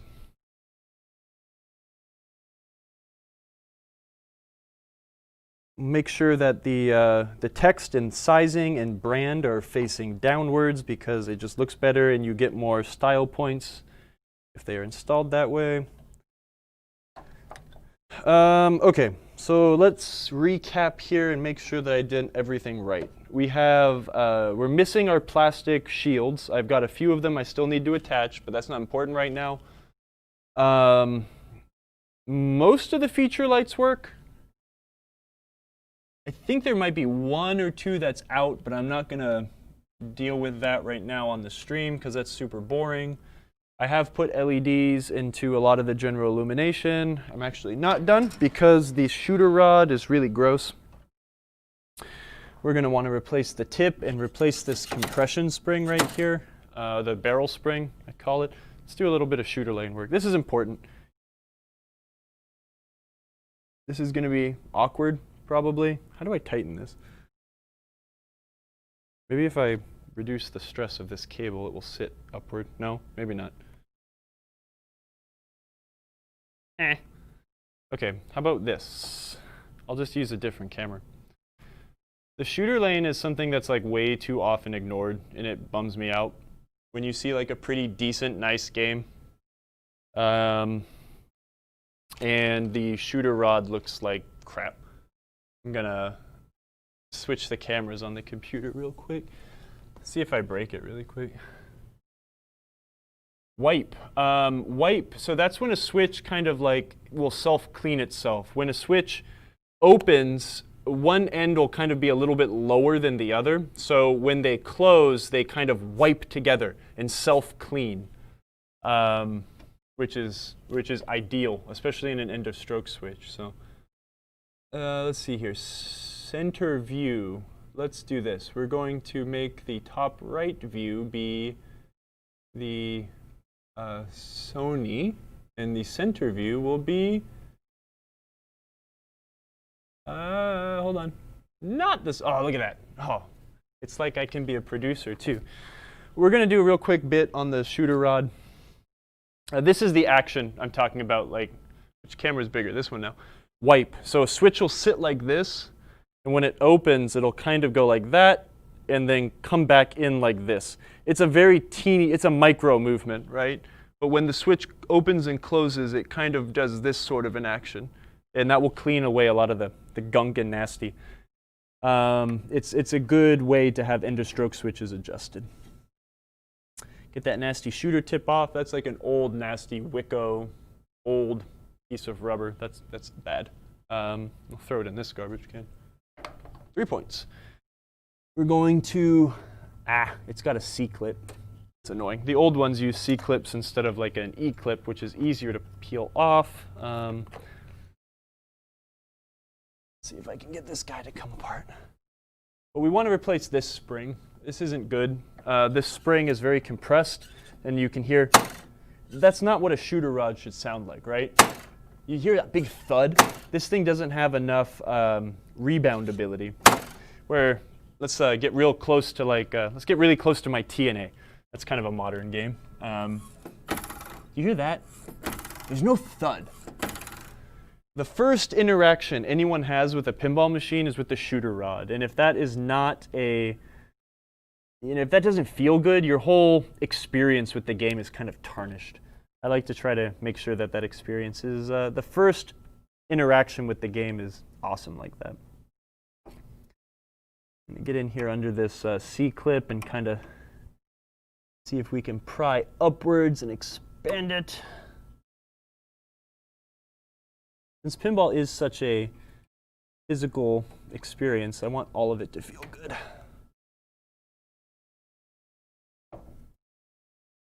That off, spring off. It is in the correct order. The washers are in the correct spot.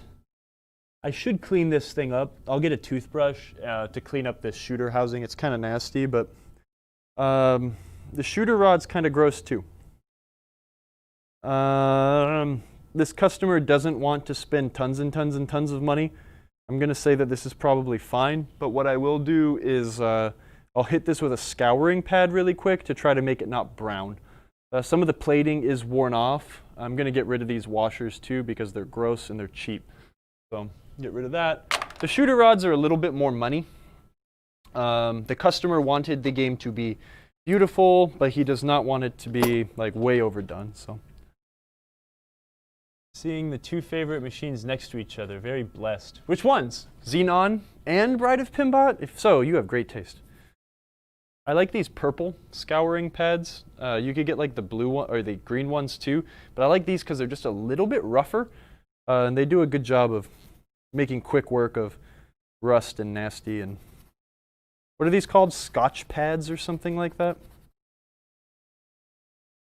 This thing should be replaced, but it's not so bad. The reason you really replace a shooter rod is if this mushrooms out. The tip, when you lose the actual rubber tip, this thing will start mushrooming out and it will look like a bullet that hit like a metal target or something. It'll kind of, and that's bad. You can't get it out of the shooter housing at that point. So this one's okay. It's just a little rusty, and it's a good way to save the customer a teeny bit of money because this is going to end up costing a little bit more than I told him it probably would, just due to needing to replace one of the ramps. And yeah, that's pretty much it actually.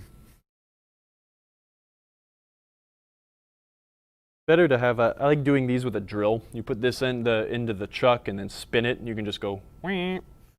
But little bit of Novus will also help. I don't want to ruin this scouring pad, but Novus and a slightly abrasive pad will do a lot of good polishing work. Novus is great for not just plastic or playfields. It's really good for everything. All right, good enough. I'm not going to waste too much time on it because at that point, might as well just put a new shooter rod in. My dad used to own a Xenon when I was young, and Bride of Pinbot is just so damn fun. That's awesome. Yeah, Xenon's my favorite game. That's probably the game I've had longest in my herd of pinball machines right now.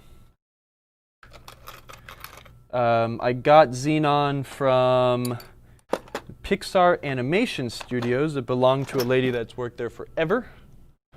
And I used to work on that game because I used to live right around the corner from where Pixar was located.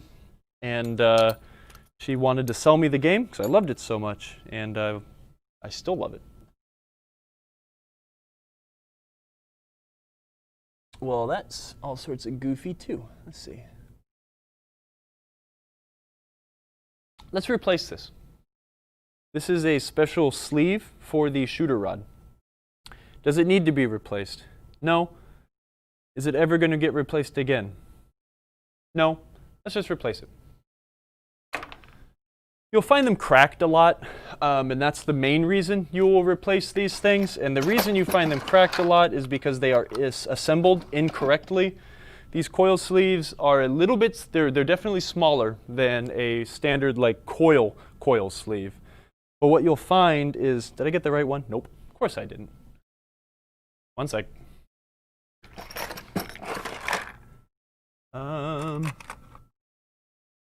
Oh shucks, you know what? I think I used the last one on a service call the other day. Oh, here, I guess this is a good point. That coil sleeve wasn't broken. Do we need to replace it? We didn't. We actually didn't. So let's reverse that a little bit. Thankfully, I didn't crush it. The shooter rod is assembled a specific way. And if you do not have it assembled a specific way, you will cause breakages. This is the flange, right? This sits at the back. The shooter knob comes out here. If you don't have these things assembled correctly with the washer protecting this flange, this will split off. And then you'll end up you'll pull the shooter rod out and the sleeve will come with it. So notate when I put it together where the washers go. What I'm going to do, again, since this doesn't actually take a crazy beating like a coil sleeve does, I didn't need to replace it. I just kind of wanted to show the difference. But since I don't have one with me, I'm not going to do that. I like to shove a piece of paper towel through, get it to come through, and then that'll help just kind of wipe up a lot of the dirt and dust. Cheap way to do it, but it works. Stick this guy in. Again, remember, the flange goes behind. If this thing sat here, the thing would want to pull out every time you pull the shooter rod. Stick that through there.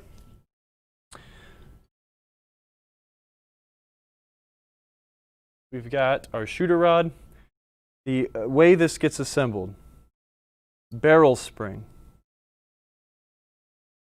protective washer. These washers are here to protect the sleeve in the shooter housing. They don't go around the spring. I see a lot of people put them together incorrectly where one sits on one end of the spring, the other spring. This is here to protect that sleeve.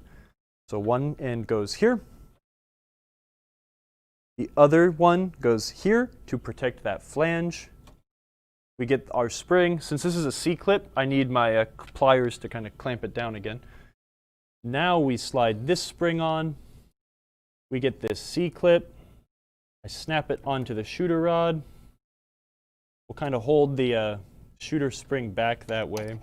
I'll get these needle nose pliers and just compress to get this thing to clamp around. And there it goes. Now, is it wrong to put one of those washers here? Like, absolutely not. That's totally fine. But what I end up seeing a lot is you're missing this washer. The washer on this side, you can't really see it because where the camera's set up, sorry. The washer on this side protecting the sleeve, you need that there. That's the most important washer in that assembly. Let's see. I need to get a shooter tip rubber. Where are my rubbers at? Here they are. I like to put black ones on to even modern games, because like you won't see it a lot of the time, but these guys just last longer. The black shooter tips are a little tougher. I'm gonna swap cameras again. Center. We're gonna turn this camera on. Yay. Upright. Not that one. Yay. Okay. Move this camera backwards.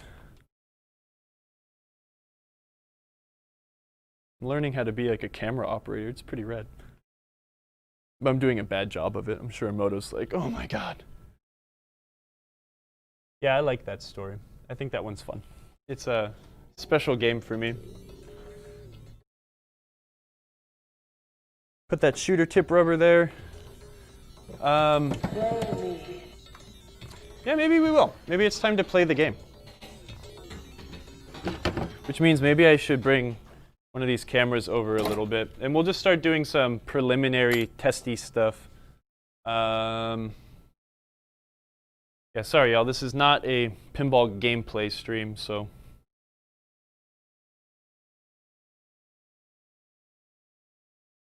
Something like that, maybe. You can kind of see the garbage can over there. Well, let's get some new pinballs. Oh, nice, okay. Sorry, my wife just texted me. One of my tasks today was to get gas, but I totally left my wallet at home. And I got to the gas station, I was like, oh crap, I can't buy any gas, so I'm getting rescued.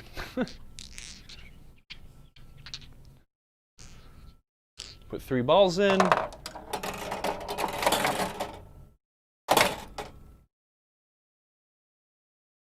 Oh, kicked them both over. Okay, since this is kind of celebratory, I'll have a sip of beer also.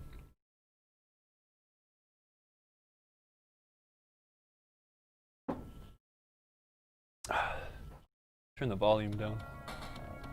Let me change the volume settings. There's a setting in WPC games so you can't turn the volume all the way down.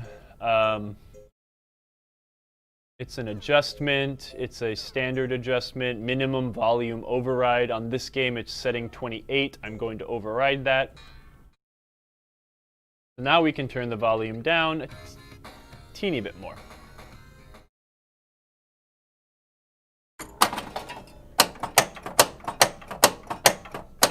Got flippers. That's good.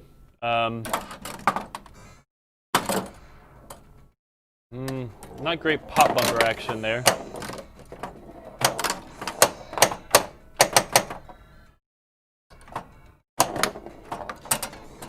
Yeah.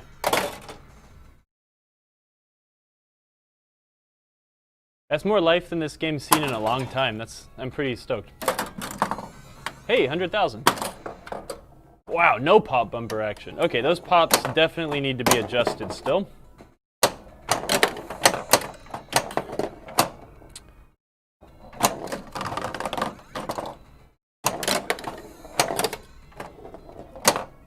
I'm just looking for things to not be in sync, right? Like hitting a shot and not getting a response, which would mean like we have a switch that's not working right. I beefed that. See if we can hit that left ramp. Oh, there we go. That was lovely. Okay, we have no pop bumpers, which is not great. We'll figure that out.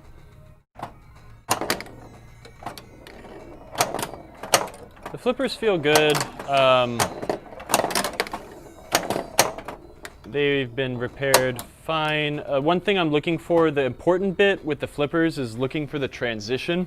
To me, and like as to good players, see, that has a little bit of a bounce to it. I don't know if that's apparent from the angle of the camera, but when the ball goes from here and it kind of hits the flipper and bounces a little bit, good players will get angry at that. The right flipper is kind of doing it a bit more than the left, but I'm going to try to adjust that out. We want that to be smooth. This is what we really want to see. I want to see the head work. She can speak.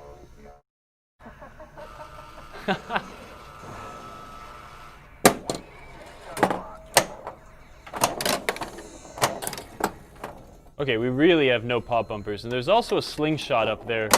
It's not firing. I probably should have checked that before I put it all together, but it's the way the cookie crumbles sometimes. Let's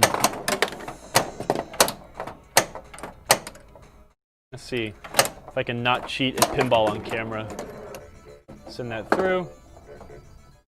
Wow, that sling is not working at all. Get one of the eyes.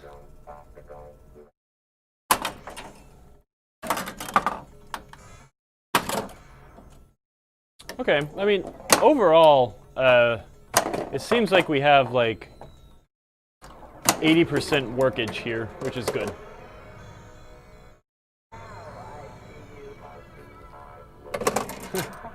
How do I look? There she is.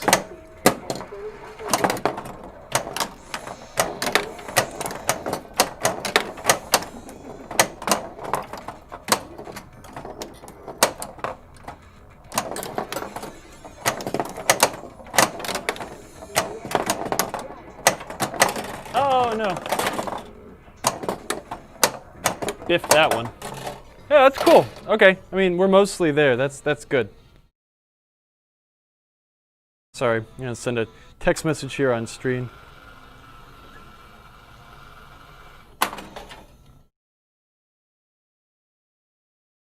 I'm pretty stoked. This is gonna go back together pretty easy, and it's mostly working. Ace Pinball, some gas stations take Apple, Samsung, Android Pay. Yeah. Unfortunately, South Carolina is not as up to date as the rest of the world. Let's put it that way.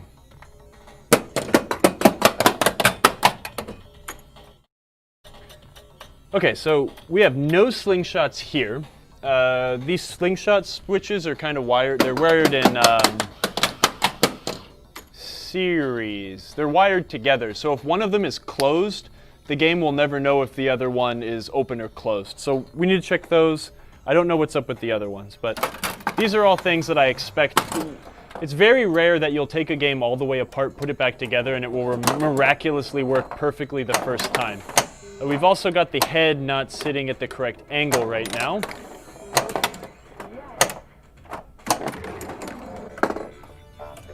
I'm going to want to take a look at that too. Yeah, that ain't good. You know what it was trying to do is it was trying to get back home.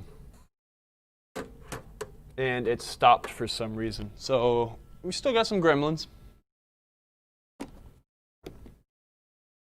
Let's see. Use a magnet to get that ball out. Let's go into our head test and see what's going on.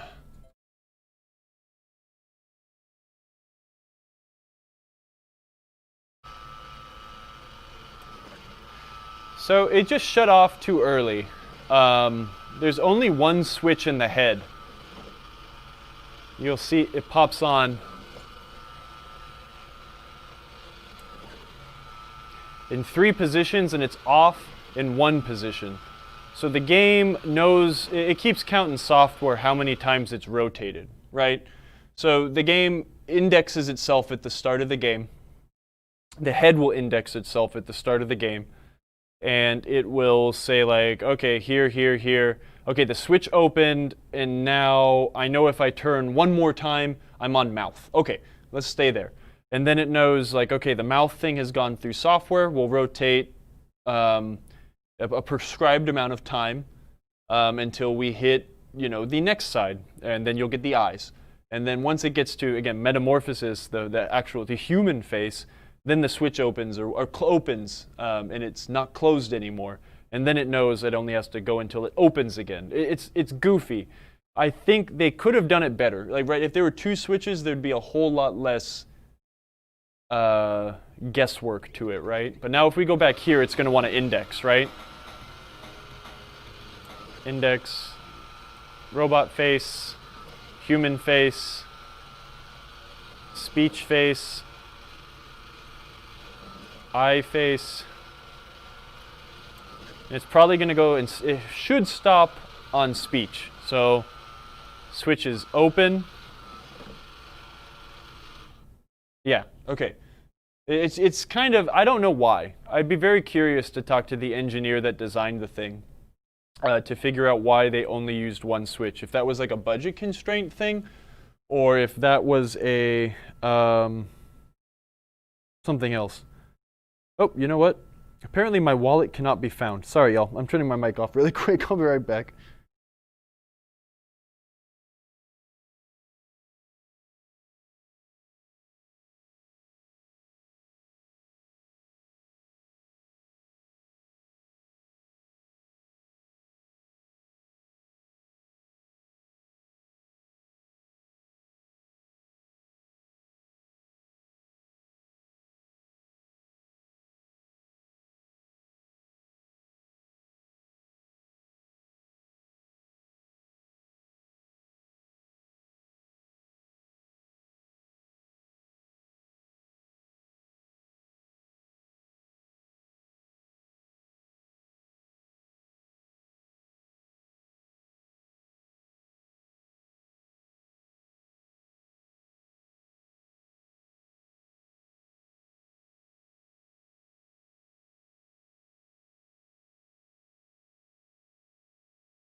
Wallet has been found.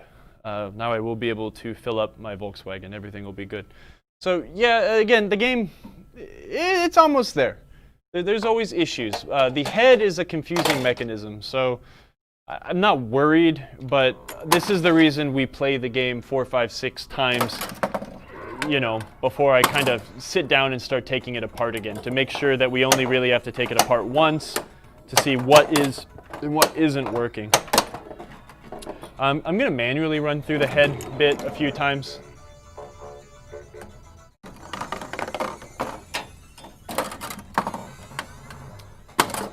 I want to see it not work again or something and see if we can confuse it. I don't remember what state it got screwed up in. I think we fumbled the multi-ball and it was trying to go back home, but for whatever reason it timed out. Got eyes.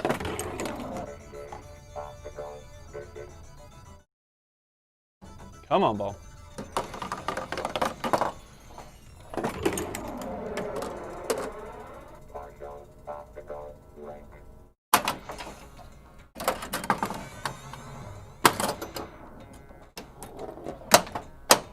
I'm gonna see if I can hit it. There it goes.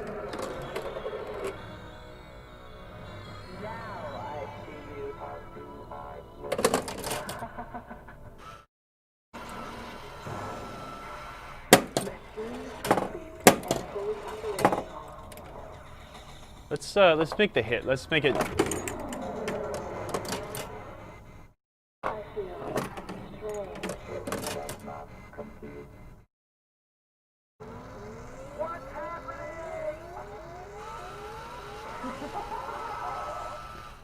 So this is that thing with the LED display. Everything goes quiet, and it's got those fading in and out segments on the display. Can't do that on a LED display. She's alive! Alright, get out of here.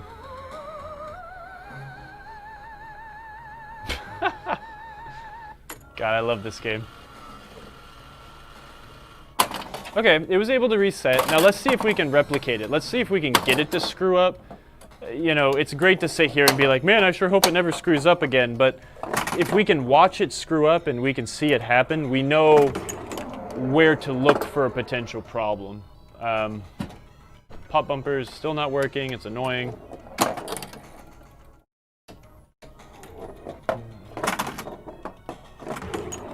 We've completed a multi-ball, so we need to make that shot twice before we can qualify for locking balls again.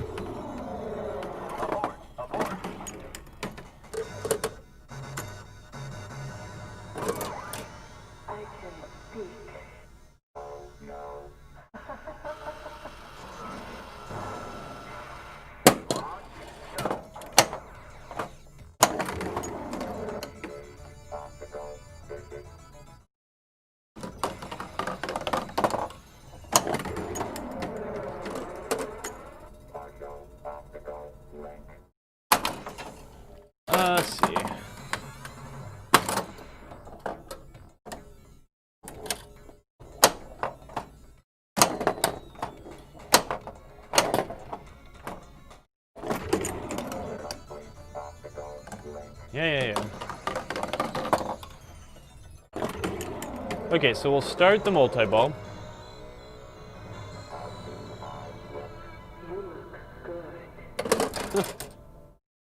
And now we will just fumble it. And I think it got screwed up when it was trying to go back home. We drained a ball.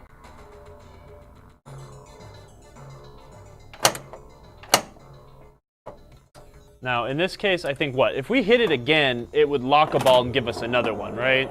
I don't remember how the game works. Oh, no. She turns back, and then we have to qualify 2 locks again to get it to work. So, okay, let's not do that. Let's... No. It did screw up, because I tried to get it into an eye. I had to get my magnet to get it out of the eye. So it screwed up when it was trying to go backwards. Let's do this. If we drain now, and we end the game, it's going to want to go back to its home position. So we can watch it turn multiple times in one go. At that point, I'm quite satisfied. We need to do a whole loop, because we've qualified multi-ball once already this game. Let's hit it again. We'll lock the ball, start the multi-ball, and we'll just drain. Sometimes the hardest part of fixing a pinball game is like replicating a customer's concern. Like, it's doing this when I do this, and it can be such a fluke sometimes.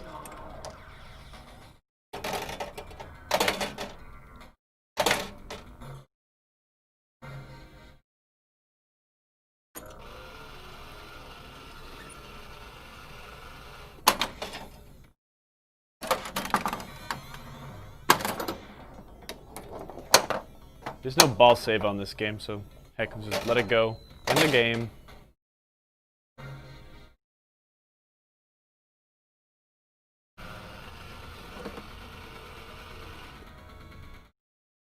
It could have been a fluke. I mean, the game hasn't been working in a decade, and this is the most it's been alive. So this is good, but I do want to bring it through some stress testing. So I'm quite pleased with myself. I think that is awesome. And I intend to play this game a little bit this week. And we'll probably, if I can get everything else working fine, like the pop bumpers and such, we'll probably play it on our after work stream thing on Tuesday. So you can watch me be really bad at Bride of Pinbot. Really quick while my wife is driving over here, because it still takes a while to get from my house to out here. Let's put it in test mode. Let's check and see what's up with those pop bumpers. If anyone is still here, oh hey, look, a chat message. Do any of your previous videos cover maintenance on a pop bumper? No, actually not. That would be great to do. Maybe we will work on that with, actually wait, yes, we kind of did do it on one of our videos with roller games a long time ago, Jedi McMuffin, but when we did roller games, we had like terrible equipment, and the video is worse quality than it is now, which might be hard to believe. But I'd like to do a better pop bumper video with having like an example on the bench and then going into a game. Whatever issue you're having, you have to figure out if it's a switch issue or if it's a like mechanical issue. Black Knight Sword of Rage is too new of a game to have a mechanical issue, but I mean, not 100%, right? Pinball's a physical game and things can break, but you want to make sure that the switches are opening and closing correctly.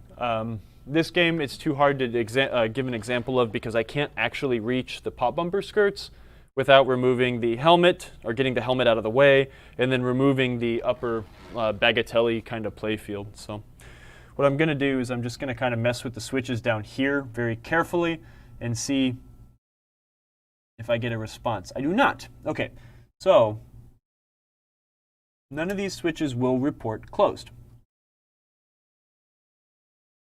So we likely have a broken wire and a switch matrix issue because I'm going to assume that all of these pop bumpers are on the same row or column. Where's the manual? Here it is.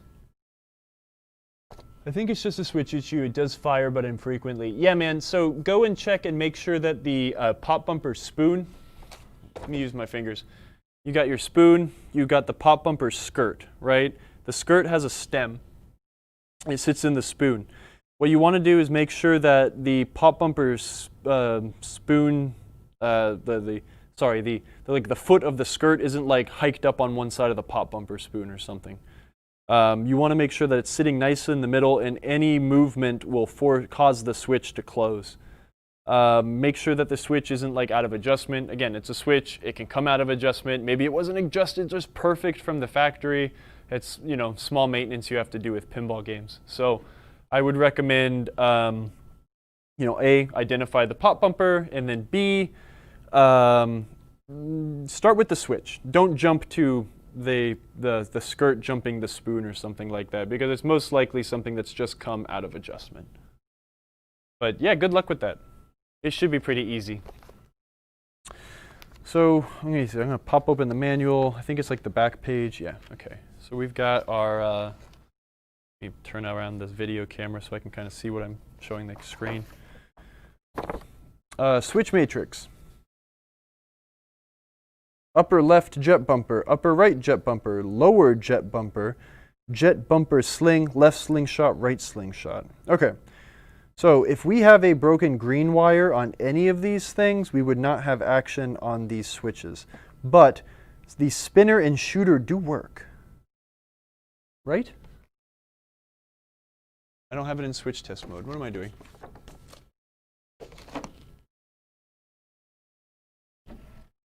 Oh. Wait, it is in switch test mode.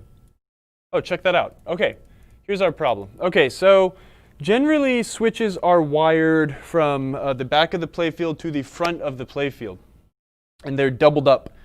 You can run 64 switches in a WPC game using only 16 wires, but that means that the wires get doubled up and daisy chained. So some of the things at the back of the playfield, even though they're lower on the column, they're going to be daisy chained up. So the green and whatever wire on one of these pop bumpers will have 2 wires going to the switch. The next pop bumper will have another 2 wires on the green, another 2, another 2, another 2, until you get down to another switch that was on that circuit, right, which is this shooter switch here.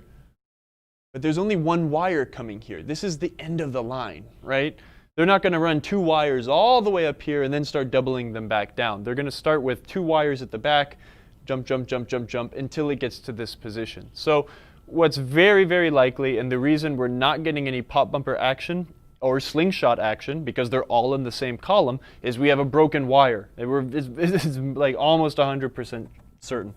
So what we're going to do here is I'm just going to look at all of them. All of the green wires, those are the columns. They're attached here. They are attached here. This is not 100% true, but it's very likely. They're attached here. So that's annoying because my theory is now broken. We've got 2 wires here. What's going on with this switch? That's goofy.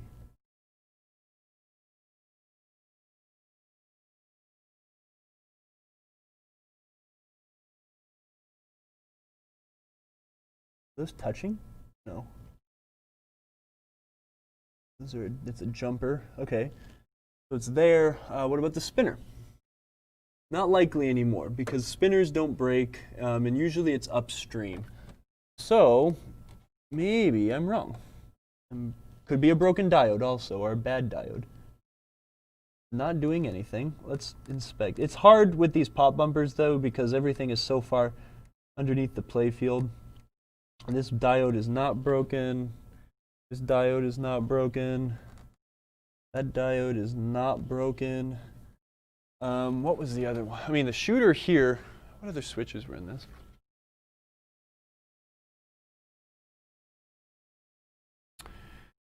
So it's the green-black column. Spinner, shooter, upper right jet bumper, upper left jet bumper, lower jet bumper sling, left and right slingshots. We have 1 bad column. So If we have a bad column, that could mean we have a bad column driver, which means we might need to get our oscilloscope out and look at the MPU, and that might be a video for later.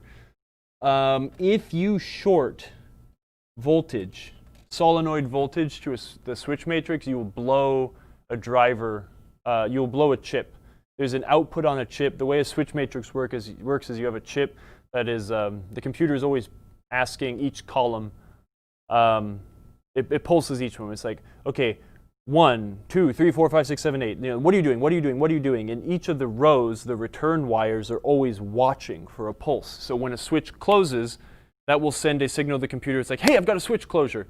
And it's asking the columns, once every X milliseconds if there is something going on. So it's constantly, the computer's constantly going like 1, 2, 3, 4, 5, 6, 7, 8, 1, 2, 3, 4, 5, 6, 7, 8, 1, 2, 3, 4, 5, 6, 7, 8. If you blow one of those drivers, you'll lose an entire column. And that is very apparent as to what's happened here. We don't have any broken wires here. All the diodes are attached, and nothing in the column works. So I'm going to assume we have a bad switch column driver, which is annoying because it is a non-socketed chip. I am going to have to unsolder it and resolder it in. I could prove this by busting out my oscilloscope and looking for a signal on that column. You know what? Hell. There's like barely anyone here. This is like boring part of pinball repair because it's all like logic level, but let's just do it because now I'll know exactly what's happening, and I have an oscilloscope here with me currently. So let's just check it out. When I work in the head, I like to put the glass on because I have a table. I'm going to need to get the manual out to figure out what leg of the chip is my output for that column. I suppose I could also check the column on the, actually I'll just check the column, whatchamacallit, at the plug. So I'm going to get the oscilloscope. You don't need an oscilloscope to check this. You can use a logic probe. It works exactly the same. This is very compelling Twitch content, isn't it? Come watch a guy poke shit on a pinball machine. Oh, I guess we're on Facebook and YouTube. Okay, so we're going to leave the game on. This is an American game, so I should be able to plug something into the service outlet. My flashlight on. It goes like that.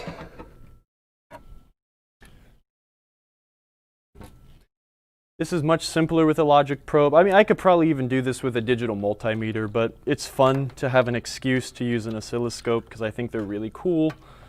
This one isn't mine, it's a coworker's. But let's see if I can set this up to like show kind of what's going on whatsoever, sort of. Let me check because I saw a chat message.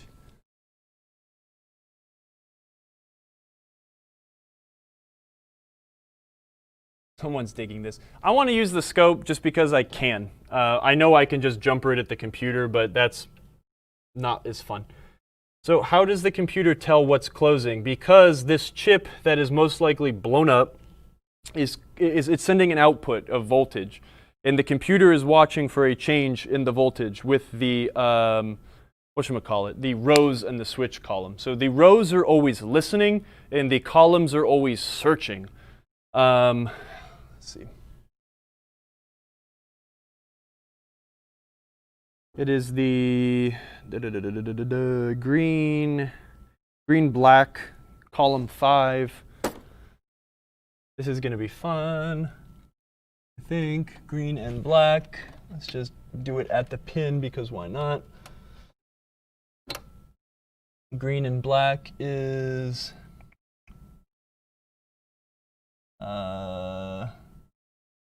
it's dead. It's the 5th one in. So I could hook the scope in. Oh, that header's all sort of goofed up. So it's 3 after key. So I can hook this up.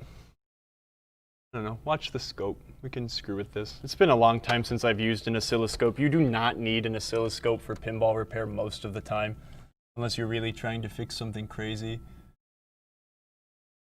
We've got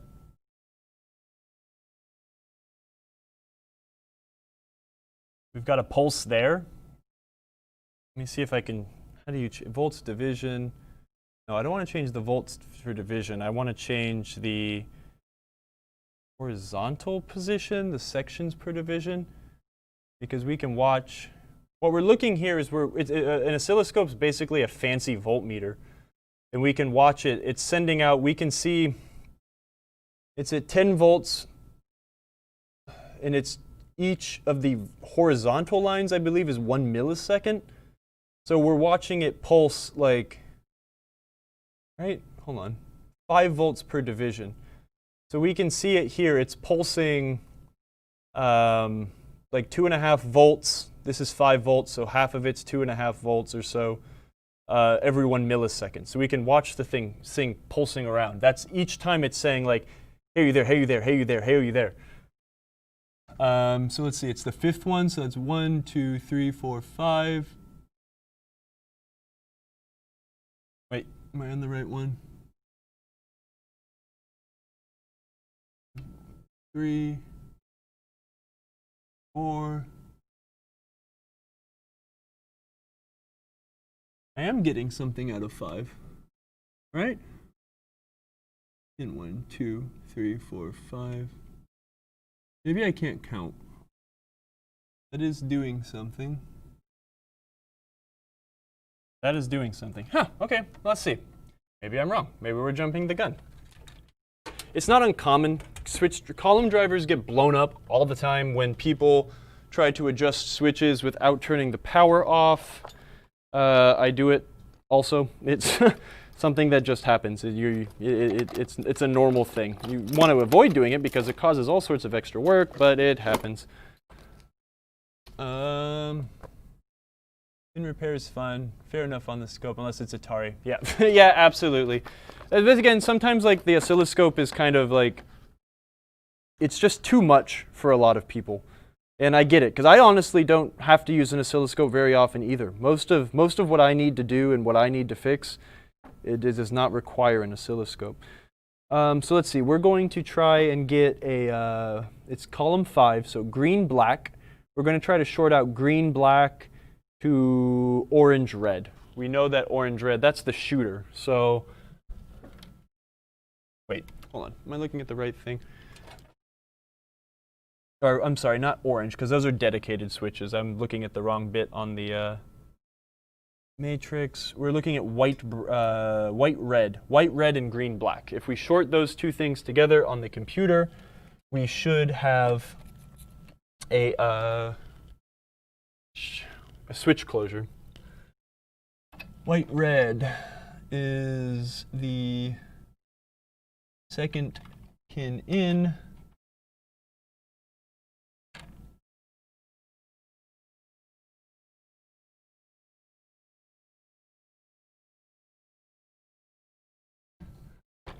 We could really test all of them by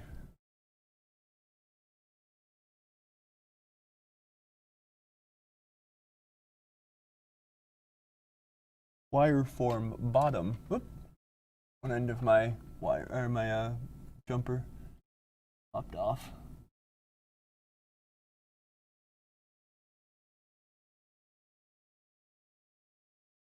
Switch edges, last switch 32. Coin door closed. Left flipper. Skill shot 75K. I might be on the wrong row. Not used. Wait. Nah, that sucker's dead. I'm not getting anything out of that guy. I don't know why I was getting a pulse. Okay, here's where it comes down to me being a novice. I'm not getting anything in actuality. Maybe I do need to check the connection on the board. But you know what? No, I don't, because I was getting a pulse from the oscilloscope. I might just shotgun it and put a new UDN 3080, whatever it is, just because I'm pretty confident that's what the problem is. But I was getting a pulse on the scope, but it was not coming up with anything in actuality, which is odd.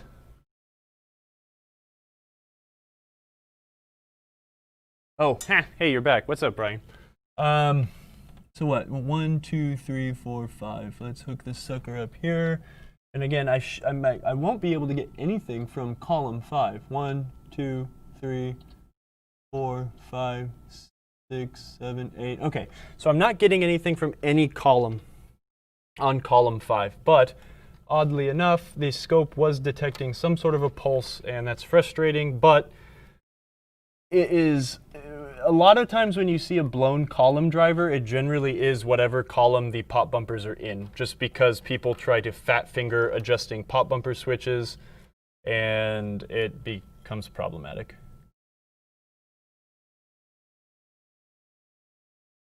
Yeah, I'm getting something on the scope. That's super strange. Frustrating. I was hoping it would be a real cut and dry, easy thing to be like, hey, look, we solved another problem. But I've got my solder sucker out. I have a UDN 3080, whatever, column driver chip. And I think I have a socket. The only reason this is annoying is because I will have to socket this, or this chip is not socketed. So this is probably going to be a repair for another day. I don't feel like doing this right now. So again, if it was a socketed chip, it's something we can just pull off the board. Socket is like this. If I can get this sucker to focus. You see how that chip is sitting on something? So I can yank this RAM out. I can yank the processor out to change those chips.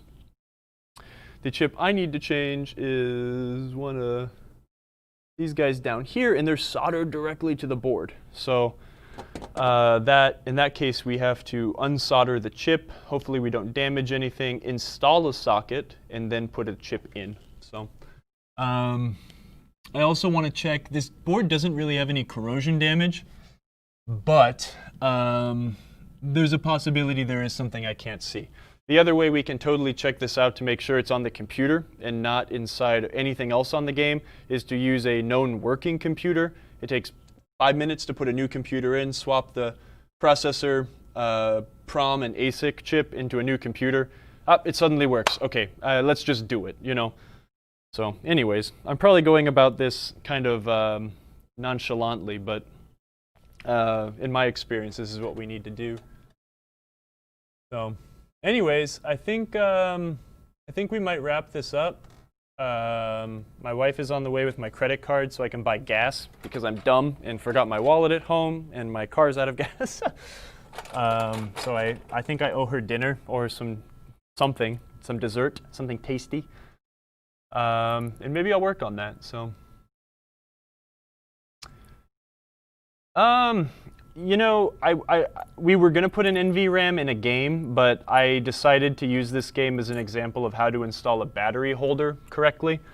So I try to put NVRAM in like everything I possibly can, but just for like instructional purposes, we put a battery holder into this game. The person that owns this game is like very technically literate. They own a computer repair company. I mean, the dude knows how to, he's smart. So he will remember to put batteries into the game. So generally though, I always put NVRAM into the computers if I can. So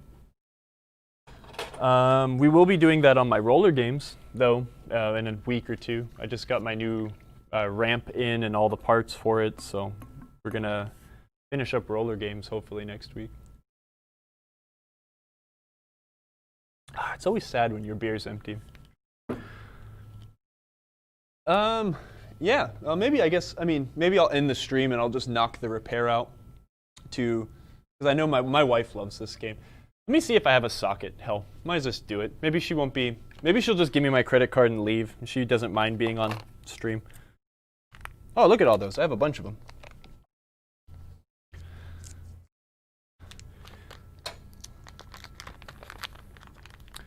It's this chip here.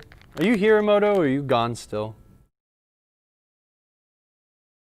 It's a ULN 2803. Sorry, not a UDN 2803. My desk is kind of messy. Let's height up the soldering iron. Let's just do it. Get it over with. We'll have a pinball game to play, and then I can keep stress testing the thing and hopefully get paid. I'm gonna buy a super sweet. That's what we're gonna do. Buy her something non-pinball related. Yeah, man. We're gonna buy kayaks.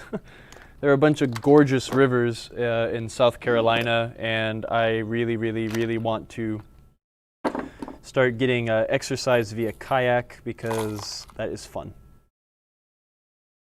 And because it's also like way too hot and miserable to walk here, so, you know. Nice. Shadow. One of my coworkers just bought a Shadow, and I'm really excited to. It's in gorgeous shape. It just needs a little bit of TLC and love. So hopefully we'll be working on Shadow on this our normal pinball text show during the week. Yeah, Shadow's great. Dog soccer though. I love me some World Cup soccer. Family Games was playing that the other day, and that was fun to watch. It's such an obnoxiously amazing game. Oh, I just got a text. Maybe that's her. I am here. Hey, y'all. Give me 1 second. I'm going to turn my mic off, walk outside, and see if she's cool coming inside or if she just wants to leave. Be right back, y'all.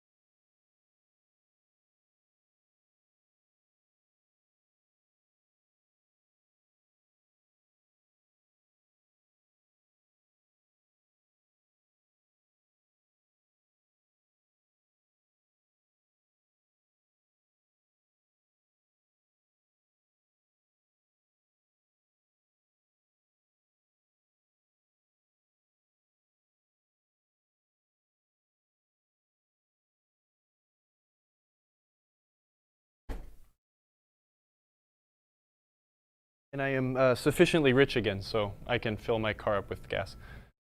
Sorry, y'all. This is an awkward stream. I keep walking away. But yeah, let's just finish the repair. Hell with it. It's like we're so far along now. It's kind of like ridiculous to not finish it. Kayaks will do the trick. Hell yeah, man. I live in Columbia, South Carolina. Columbia has a, we're right on the, there's two rivers, the Saluda and the Broad River form into the Congaree River, which goes all the way down through Charleston, out to the ocean, and there's some really nice, gentle places for us to like learn and get back into kayaking, so it'll be really fun. The nature out here is just wild. I heard there's like a portion of one of those rivers where there's like literally snakes in the frickin' trees, and you have to like, if you're really paddling down the Congaree towards Charleston, you have to like hit the water with your paddles because that'll make the snakes drop from the trees into the water instead of into your boat. So if you are afraid of snakes, that would not be the section of the river to do. Okay, we got the computer here.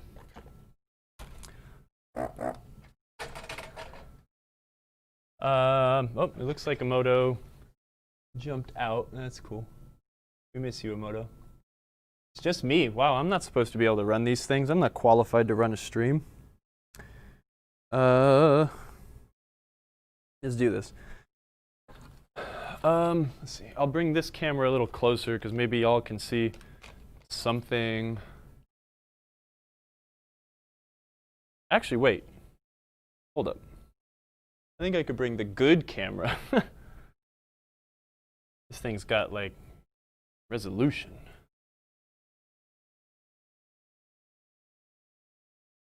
It's better than nothing. Hey, thanks for sticking around. This is fun. It's more motivating for me to like sit here and yell at everybody while I'm working on stuff than it is to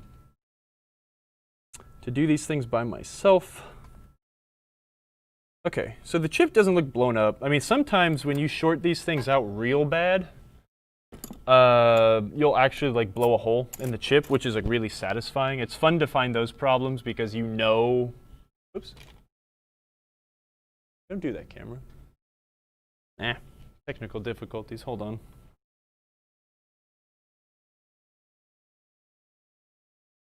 Gonna want to move? No, we're good. Sometimes when you really blow these things up, they'll put a hole, and then you'll be like, oh yeah, that's totally the problem. It's weird how I'm still kind of getting a pulse, but like everything tells me that this chip is probably bad. I'm going to unsolder it and try to do it as like best as I can so I can save it just in case it isn't the chip. But at the end of the day, we will have a computer in this game that has a socketed column driver. I am brushing flux onto the driver now, the chip now.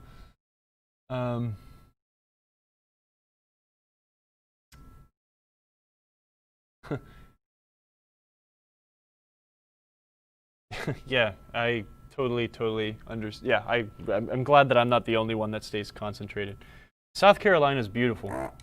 I grew up in Northern California, which is also rather picturesque, but living most of my life in the same place really gives me the appreciation for a place that's like totally different. I'm going to put just a teeny bit of flux on the top side of the chip. It's going to make it messy, but it can help for like some stubborn solder. I really don't want to keep the soldering iron on these traces too long because you will start screwing pads up. I don't have any flux remover, so I feel extra bad doing it this way, but you know what? I'd rather have an ugly board than a injured board. So I'm going to start sucking the solder off. I lost a trace, that's frustrating, or I lost a pad, that's annoying.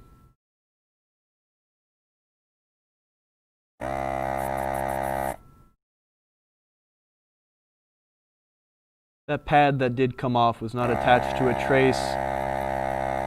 That does happen.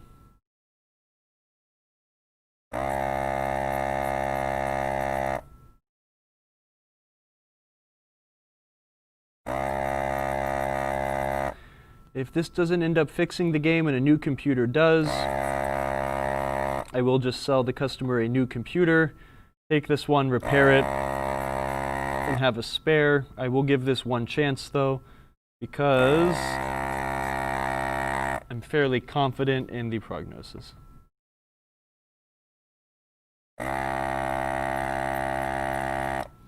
I was 100 bazillion thousand% certain that this was like a bad chip, like if it was actually blown up, I'd most likely just cut the legs off the top of the chip here, yank off the actual IC, and then just heat and pull all the legs out.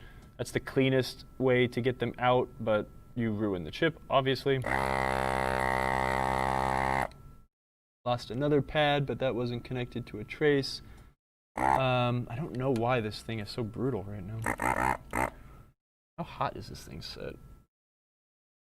Not that hot. I don't know. This computer, or this, I have been losing a couple traces here and there. All these traces are on the top side, so we are going to need to do a continuity check. Oh, hold on. I see that trace. I don't want to. These are, I'm sorry, I keep saying trace, pads. Solder pads are there for you to collect solder onto. And as long as you don't lose the fillet, you're usually in good shape. The fillet is the bit that goes in between the bottom of the board and the top of the board to connect the solder side to the component side where the traces may be for that device.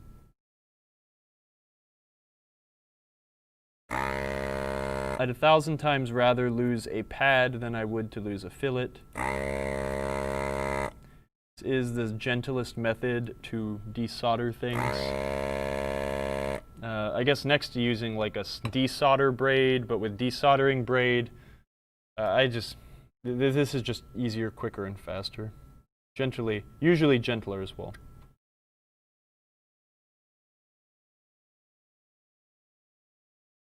Okay, not perfect. Yeah, Brian, it totally does. I can just hear it like, damn, I lost a pad. Like, don't do that. Sorry, Chris. I miss Chris. I talked to him for about a half an hour yesterday on the phone. I try to call him at least once a week. What I'm going to try to do here is get the legs to stop melding to the fillet in the pad by heating them and trying to center the leg in the actual hole.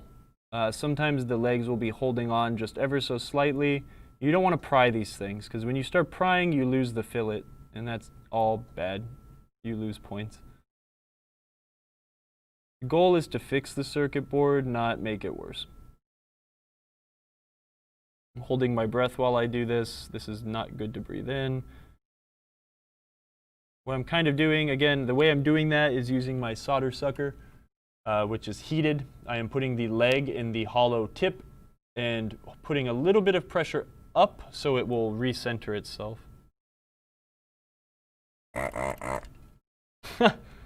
Chris is always right. I don't think there's ever been a point where Chris is wrong, which is amazing. This is an annoying chip to try to pull up.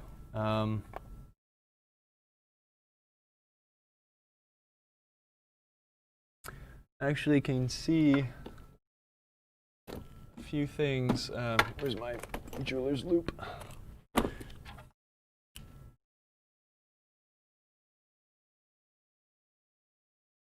Looks like it still is held in a little bit through the top. That's not fun. I'm going to use a little bit more flux, and I'm just going to hit these all one more time with the sucker and see if I can get that last teeny bit at the top to let go.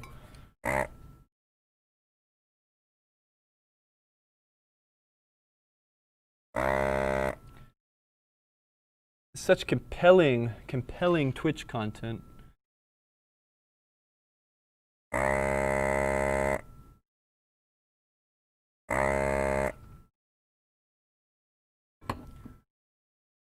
At the same time, too, these chips are not, I only have so much patience.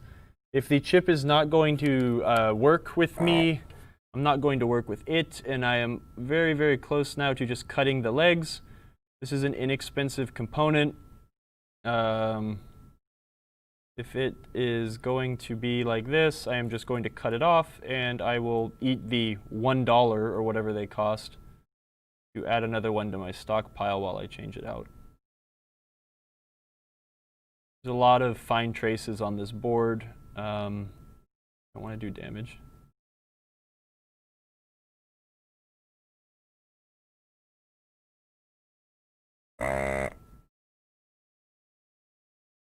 Great Twitch content. Hey, thanks. This might be the only time someone's removed a switch column driver on Twitch. Okay, it's starting to come up, but now here's the thing. We don't want to pry it. When we pry, we could lose a fillet. I do see one kind of coming out, and that kind of pisses me off. So what I'm going to try to do, we are going to use the soldering iron. Try and heat that off and push it back into the hole.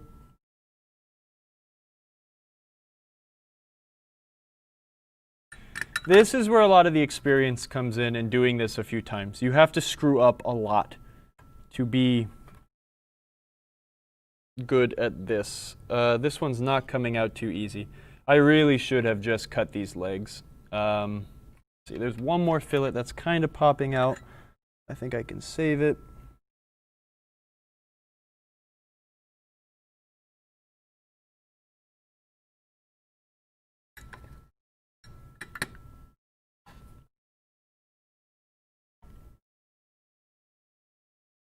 Okay, well, let's see. That fillet does not want to let go.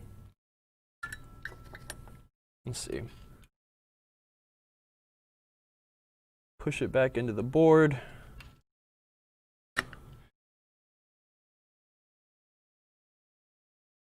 If I would have known that it was going to be so difficult, generally I will just cut these. I should have just cut this.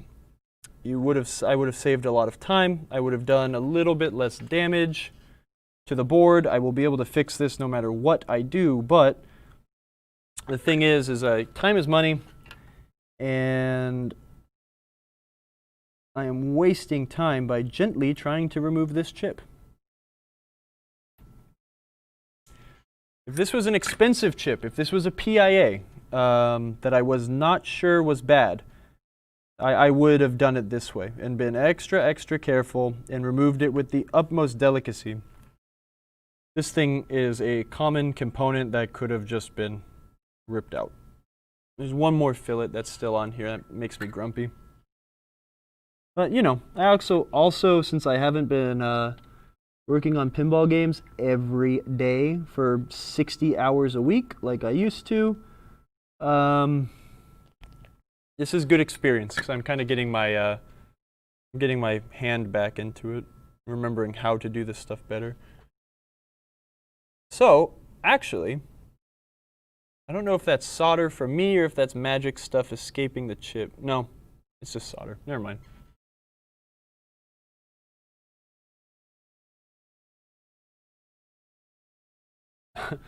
I'll have to, let me make sure I subscribe to your channel, Brian. I want to come join you.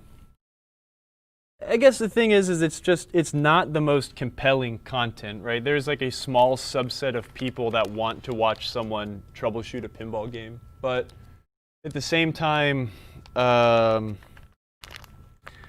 it frustrates me because there's a lot of bad advice on the internet, you know?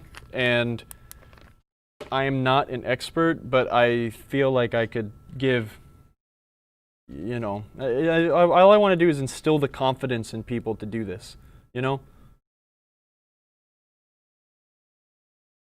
So it's fun that there's even, I mean, it's showing me that we have like more than 10 people watching, and that's just incredible that on a Saturday afternoon, there are 10 people that want to sit here and watch me blab on about fillets and sockets and such. Got a socket. Let's see, I'm going to brush the legs. I'm going to put a little bit more flux onto the actual top end of the board. I'm going to brush a ton of flux onto the legs. Flux will help the solder flow through the board, especially since there's a couple fillets that are just a teeny bit questionable. We are going to do a continuity test for every pin of this chip to make sure we have successfully repaired the board and we do not need to run any patch wires.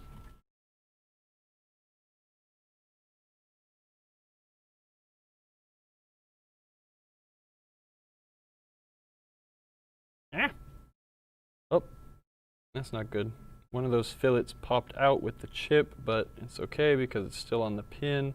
I don't like that. I did that sloppy.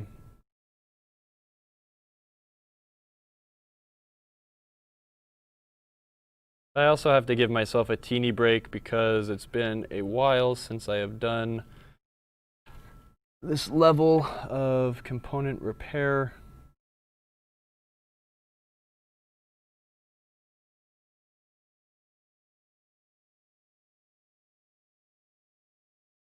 I've got that beautiful, beautiful flux all over my fingers. It feels disgusting.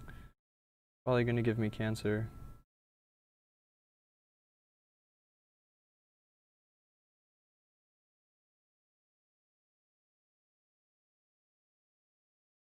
Come on. Trying to get this pad back onto the board. The flux does help a teeny bit since it's sticky, but it is not agreeing with me. Let me use a tool instead of my finger. Let me also melt a teeny bit here.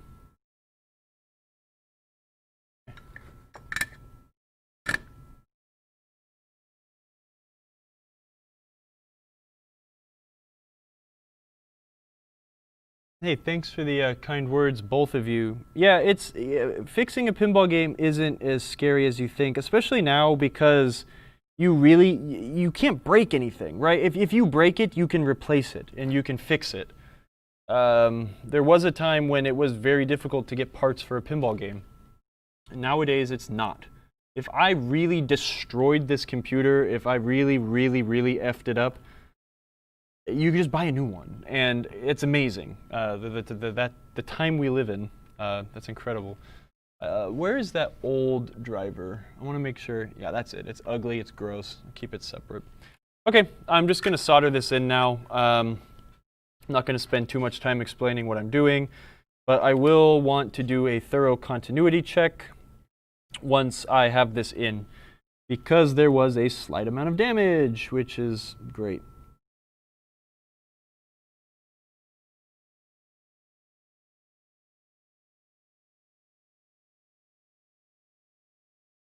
You solder one leg on a socket in and then solder another one in to make sure it stays nice and flat against the board.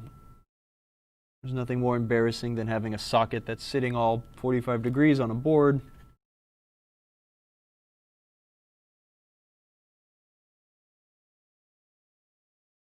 And some of these are missing pads. I'm not going to use a ton of solder.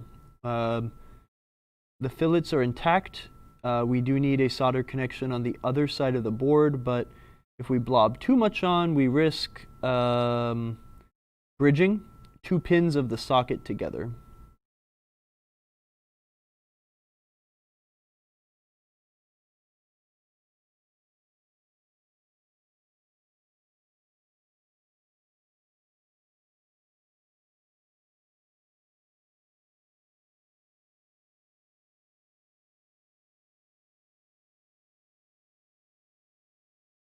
One side of the chip, most of the connections are on the top side of the board. The other side of the chip all reports to the back side of the board. We'll see what we get. This one came out clean enough. It's not perfect. I kind of wish it would have came out better, but again, it has been a while since I've done this, so I can't be too hard on myself. Okay, we've got it in. I see bits of solder on the top side, which is awesome. That means that we probably didn't F up too much. So what we're going to do is look at traces. Now, I'm going to put this thing into diode mode so I can get a nice little beep. And I believe each of these bottom pins reports to I think the bottom of these resistors, so good, good, good, not good, good, good, good, good, good. Okay, so this guy,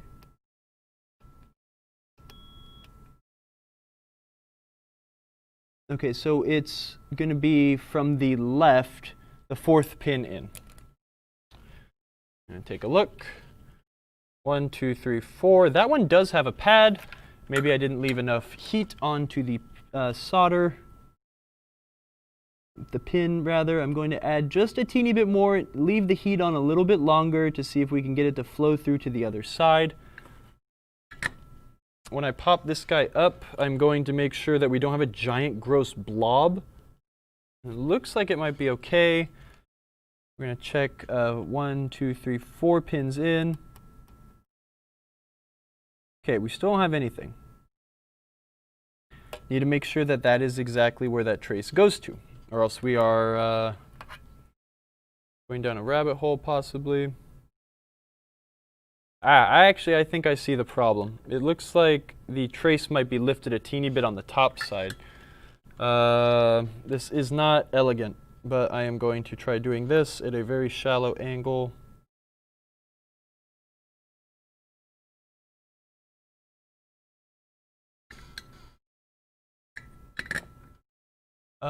Yeah, pretty much if you pull a chip, most cases you want to put a socket in. It's possible if the chip had gone bad, it could happen again.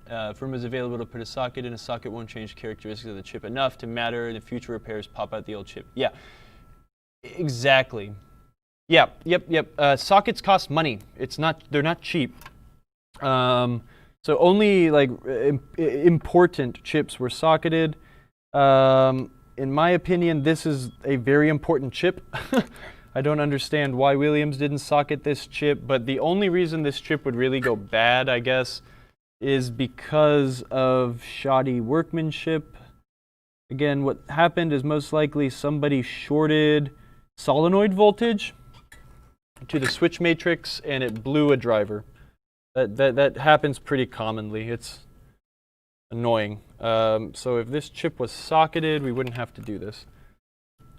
1, 2, 3, 4. Okay, I'm still getting nothing. So that's actually a little bit discouraging. I've got options now, though. I could run a patch. A patch would be running a small wire from this trace to where it goes on the other side of the board, to make up for the fact that I may have damaged, or not may, I did damage the trace when I was removing the chip. So let's not focus on that too much just right now. And let's also double check the traces on the back of the board. If that is the only issue, then I'm going to be okay with it. That that trace has good continuity, and that one attaches there. Okay, so I need some light. Can't see much, and I don't have flux removers, so the board's really dirty. But let's see if I can look and see. All of these guys go up to these chips up in the top right. Yes, every single one of them, except for I don't know where that trace goes. I cannot see. That attaches to 3 pins in on the chip above it. So we're going to go from here to here. We've got continuity. That's good. And these will probably be in line with each other. So I'm going to follow. Am I looking at the wrong ones, or did I really screw up? Oh, wait, they go to this chip.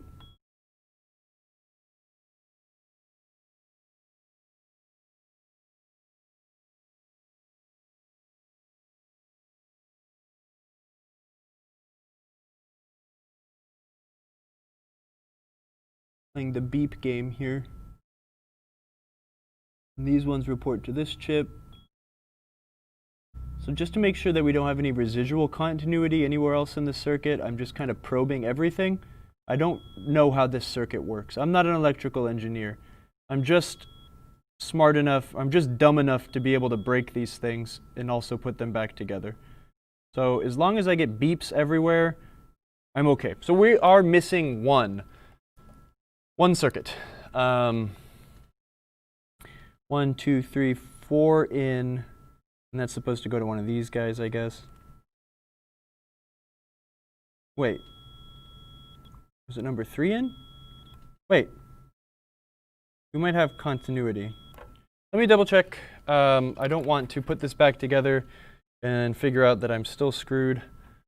Let's double check the guys on top. In a perfect world, if I was still like really good at this, I wouldn't have made a mistake.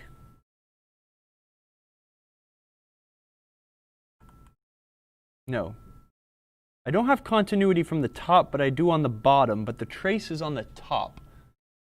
That's weird. I am still going to run a patch wire. I wish I had what is called Kynar, which is like a, it's a very thin, inobtrusive wire that will allow you to run like a tight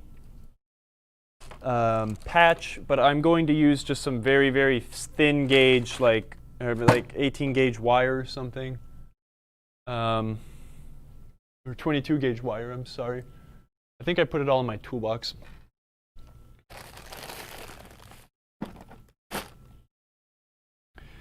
The other thing I want to do before I put this together is double check and make sure there's no goofy wiring where like a solenoid is actually, like a voltage wire is touching one of the switch matrix wires on one of the switches in column 5. I don't know.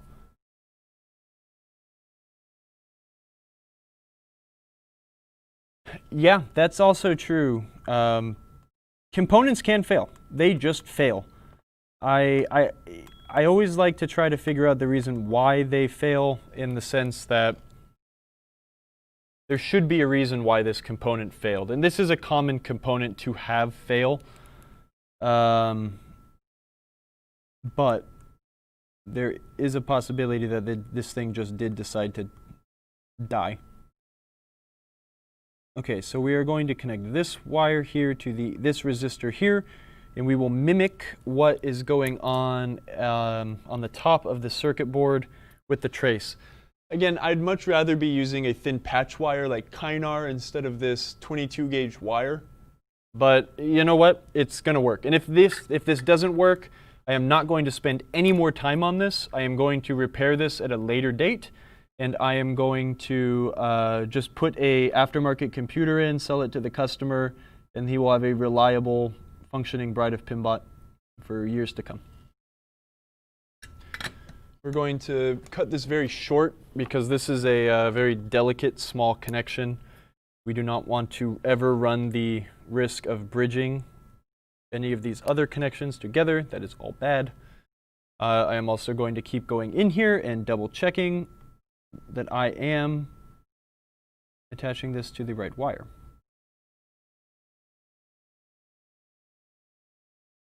What I'm going to do is I'm going to put a teeny scribe mark just so I don't have to keep coming here and I can sit with confidence. I'm just going to put a teeny little rub on the circuit board that won't rub off. Okay. Yes, I did make sure to double check that I was not going to scratch a trace off before I did that. It's really important.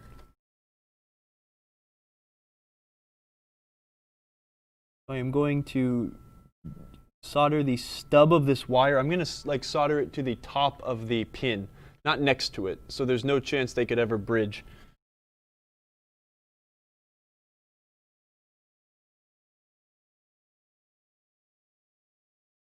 This is just ever so slightly a hack, and I feel guilty about it. I feel like my abilities should be better for me to not have this issue, but I have to keep going back that I don't do this every day anymore, and I need to get over it.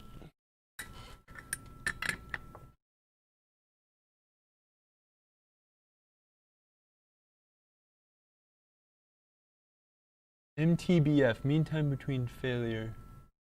No, dude, this is great. I like it because, you know, for a lot of people don't watch this live, and I can't imagine anyone would be sitting here watching this stream still. But if they are, that's great information.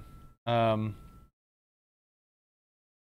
need as much good information we can get out in the world, the better. I'm going to cut this very short, very, very, very short. It is interesting that, you know, I mean, again, even though electrical devices, they're not mechanical, right? You feel like mechanical things can fail, but like electrical things, they can wear out. I'm not again, I always have to preface, I'm not an engineer, so I don't really understand. But there is, you know, these things have life. They have a shelf life. Things can go wrong. They can break. 1, 2, 3, 4, 1, 2, 3, 4. We are connecting these to the correct path.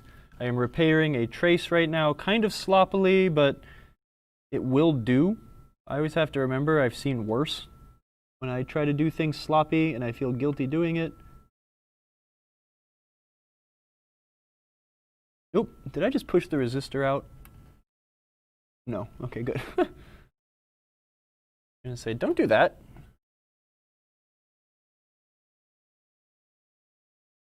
Okay, so I am going to go back and obnoxiously check all these things one more time, because there's nothing like thinking you did everything perfectly right and then finding out you need to go triple check everything you just did. Where does that trace go to? That one goes somewhere up here.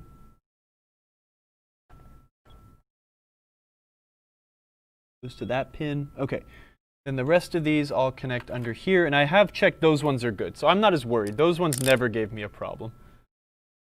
Let's cross our fingers, cross our toes. Remember, chips do have, like, you've got like a U shape that tell you what direction they go in. I installed this socket with the U facing the correct direction. I will now install the new ULN 2803 in the correct direction into the socket we just installed.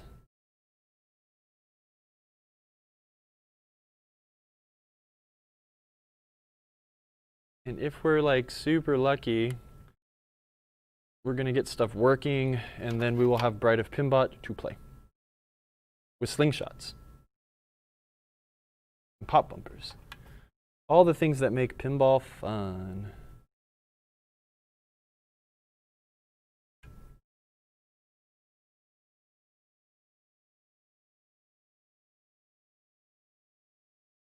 Making sure I'm not bending the legs of any chips under. All right, cool. We've got a socketed ULN 2803. So that's good. I mean, honestly, this is something I would do. If this was my game, and I was just going over this game to make it like my game, right? Like this is going to be something I'm going to keep. This is work I would do. This is something I would want to do. I might not waste my time to do it just because, but this is a chip you want socketed because no matter how long you've been doing this, like I can't blame you for kind of being a little lazy and blowing up a column driver. And I've learned that lesson too many times on location or at a customer's house and having to do this and then not charging them because it was my fault because I was being lazy. So that's your pin tip, man. When adjusting switches, do it with the power off. Do not blow these things up, it's annoying. Before I tighten it all the way down, actually I still need to tighten the driver board down. I forgot to do that 100% after we verified the game was good. I'm just gonna see if this column and everything works now. I will do that by removing the glass instead of just shorting the drives together because it's easier. Actually, I can do it with the whatchamacallit switch, the shooter lane switch. That one is in the column. Everything's hooked up except for the battery.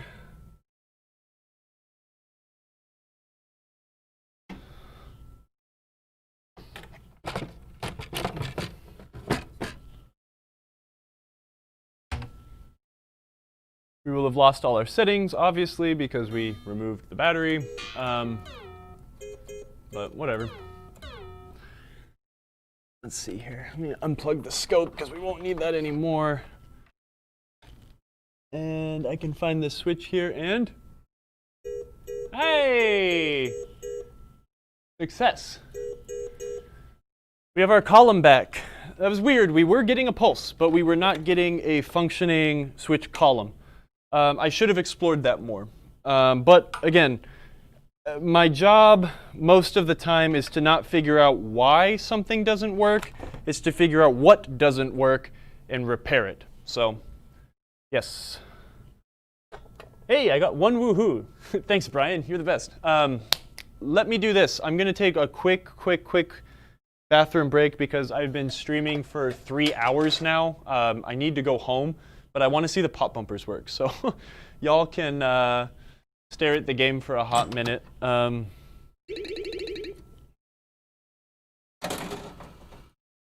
on. Let me get some credits in before I go. Thank you. Thank you. Hey, no problem. I'm glad to give you my money.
Trying to figure out where Emoto went. She texted me a minute ago. Oh, hey, our Zoom call ended. Oh, hey, hold on. One sec, y'all.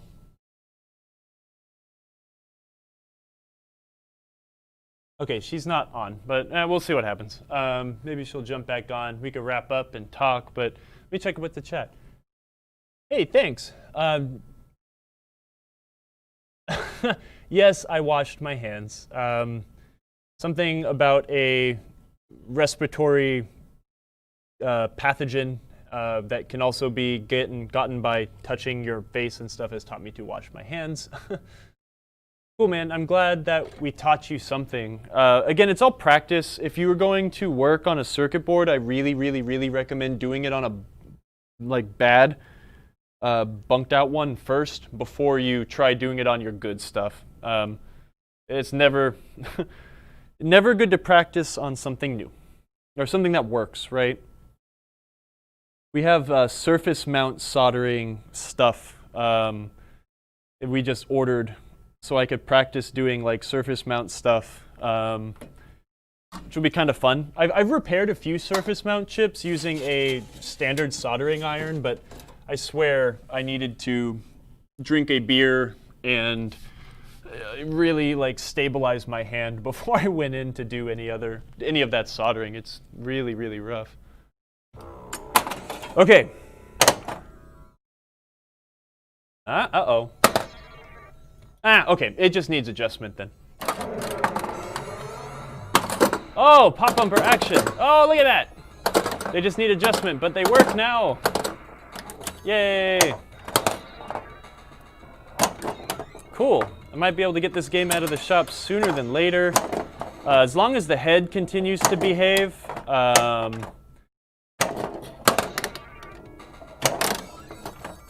That lower pop bumper is a little lazy. So I did disassemble all three of these pops to check the armatures. And I found that all of them were still intact, which is another reason I know that this game had a very gentle life. The pop bumper armatures haven't even broken yet.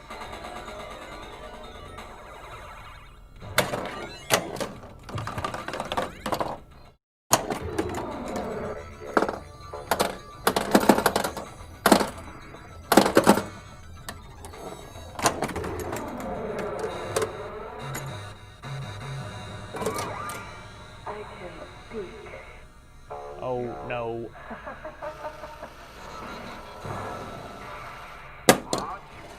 Man, that is like the coolest thing. This game is so neat.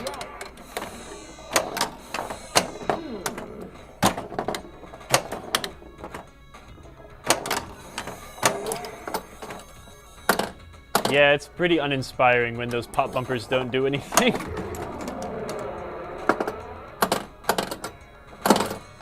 Hey, but at least the computer can see the switch closures now.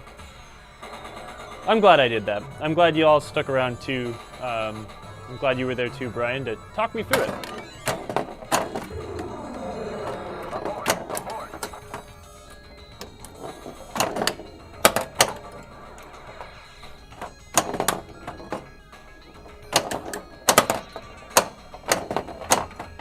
Oh, wow, that had some cool backspin on it. If I can get one multi-ball, I know that I've probably done enough work for today, and this game can be finished up Monday afternoon when I come to this building to do some work during the workday.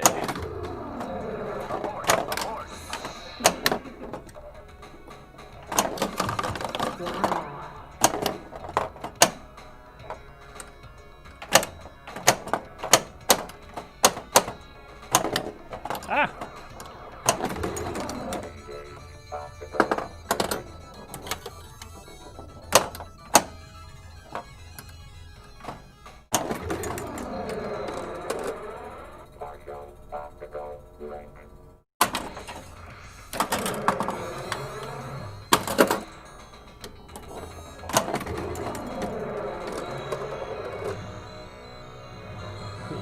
Now I see you.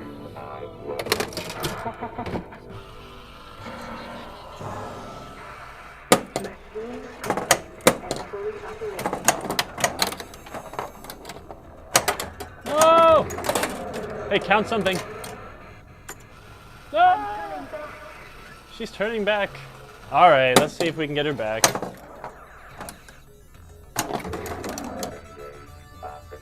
This is just such a perfect game. I don't care how many people say it's super shallow. It doesn't matter. The theater in this game is just, it's perfect. It's second to none. It's a gratifying game. Every shot in this game is super gratifying.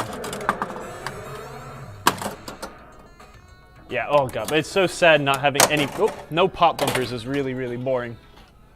I love pop bumpers. Let's see. Huh.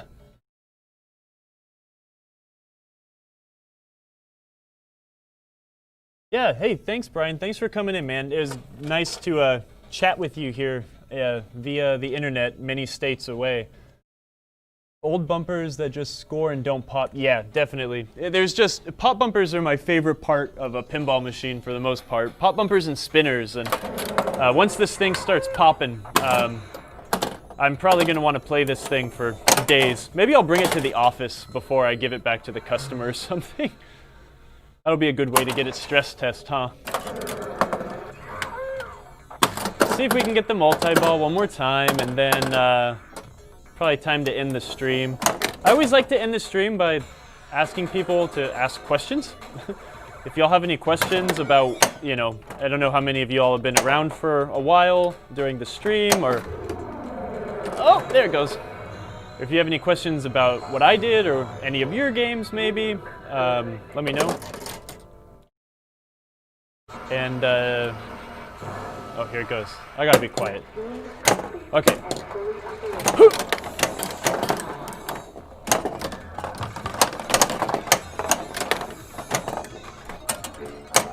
Check it out, I'm a cheater. I'm getting this done. I deserve some, no! Oh, I screwed that one up. All right, I don't deserve it. Anyways, we'll end the stream now. I'll focus the camera on me, and y'all have to look at my ugly face for a hot minute while we wrap up. So, anywho, thanks for joining. I'm gonna start putting my tools away and see if any questions come through. But I mean, I'm glad I got this thing. It's more like 90% of the way there now. I've got lights we got to check out. Make sure we've got all feature lamps working. Make sure we've got. Oh, it was just the end. Make sure we have all the feature lamps working. I know all the flashers are working. You know, want to make sure we deliver the game as like close as possible to factory working to the owner. I'm going to lubricate the pivot points for the slingshot switches, or the slingshot pivots and the ball serve armature for the out hole. I'm going to put a little grease there to, again, ensure it works for another 30 years. I do not want to go do a service call on this game. I've had it here for a long time, and I want it to go be enjoyed by the owners. I'll probably put new legs on it. These legs are gross, and those little things that you do to these games just make them look so much better. So new legs and leg levelers, polish up the translight, really continue dusting it, and I'd be tickled pink if this was mine. Let's just put it that way. So maybe it will be one day. Maybe the owner will say, you know, it's time to let it go. But probably not, because I think the owner's son really wants this game, and they've had it in the family for a long time. So I don't blame them for wanting to keep this thing around. It's such a special game. I love it. All right. Get all that stuff back. Turn off the soldering irons because we have completed our tasks with them. I need to make sure I get another ULN 2803 to put in my toolbox, just in case. I like to keep a bunch of those around because you never know. There was a time when I need you to work on my pinball machine, and then I need you to work on my pinball machine said, I have 8 pinball machines and I need them all worked on. So got to keep keeping those parts up in my stock box. So hey, thanks, Emoto. We did it. We fixed it. all I got to do is adjust those slingshot switches. We're killing it. It's hard, you know, again, like, I don't know, there's a couple people watching still, but that's something that popped out at me because I noticed that nothing in that column was working. And that's real common with pop bumper switches. The pop bumper coil is so damn close to the switch that you using a tool or even your hand, you can short that column driver out. And it's just, that's something you'll notice when you have to repair those a few times, right? I've been doing this long enough to where that's kind of like, it pops in my head like, okay, no wires have fallen off, so it's absolutely this.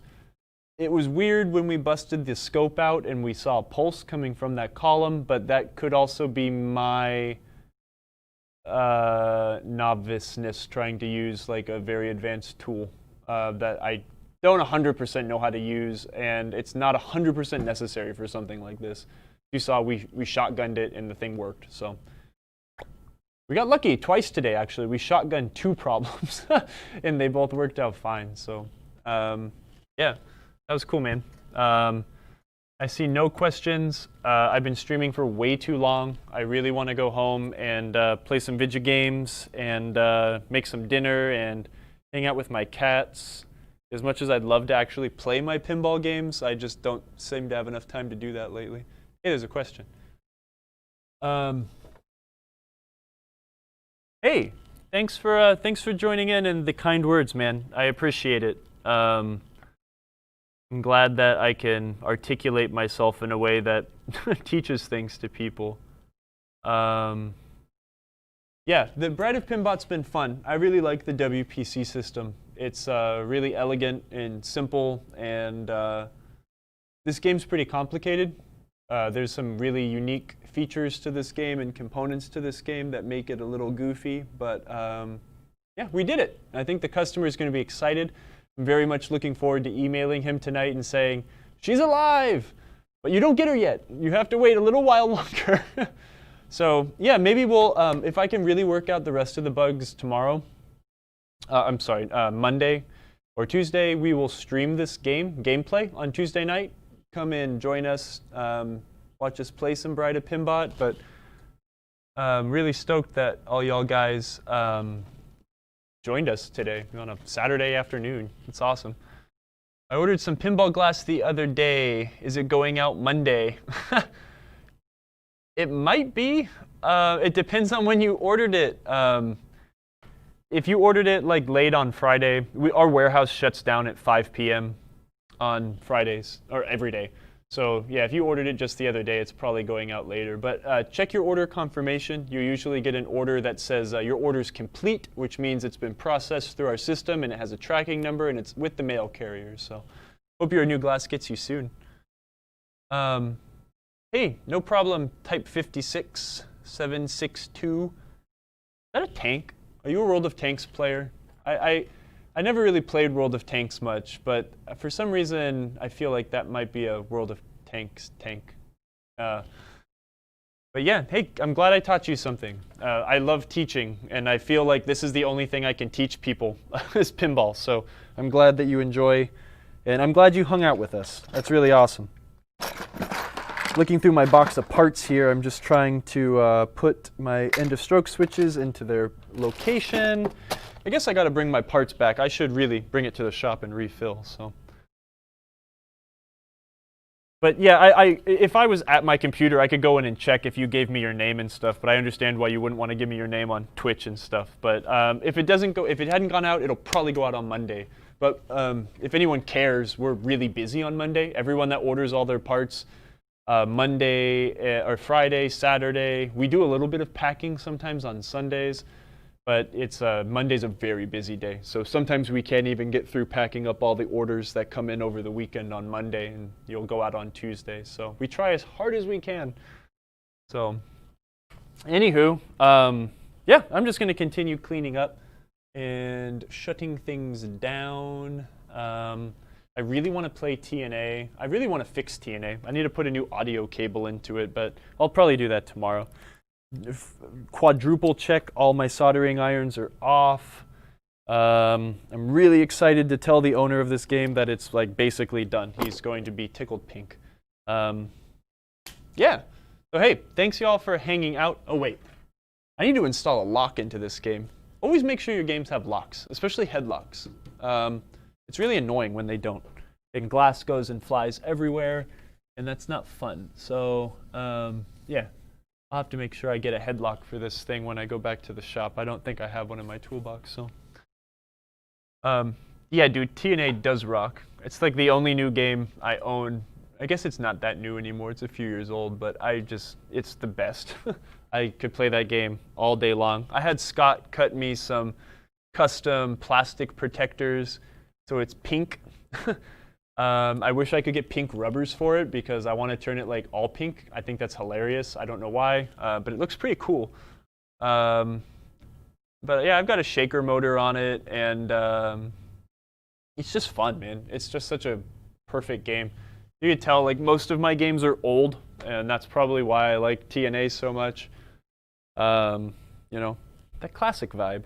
So, anywho, y'all, thanks for joining. I'm glad I got to teach you something. Thank you for sticking it out. And as always, if you have any questions, you can email me at my work email, and hopefully I can get back to you. I know some of you have taken me up on that, and I think that's super cool.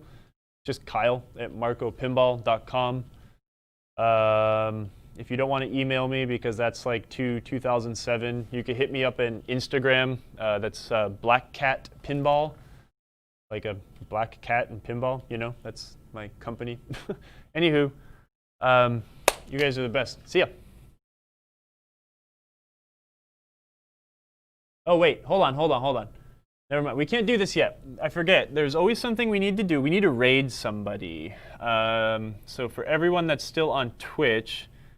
We have some people are watching on Facebook and YouTube and all, but I'm going to find somebody to raid on Twitch. Give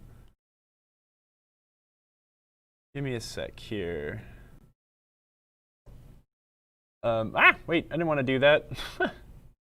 And the internet is hard sometimes. You're doing all right. Is there, who is playing pinball? Oh, hey, that's me. Oh, shoot. The Captain's Auction Warehouse is going right now. That's cool. It's an online auction right now. We're going to raid Pinballers. They're playing Game of Thrones. That game's pretty alright. How do I do that? Raid Pinballers. Yeah, you guys too. Thanks for joining. Go enjoy the rest of your Saturday. I know it's kind of getting a little late here on the East Coast. It's like dinner time, so it's time to go eat. Raid Pinballers. All right. There's 4 people on Twitch, 6 people on Twitch. Oh, everyone on Twitch. Okay, we're gonna do it. Thanks, y'all. Take it easy. Go treat these guys nice.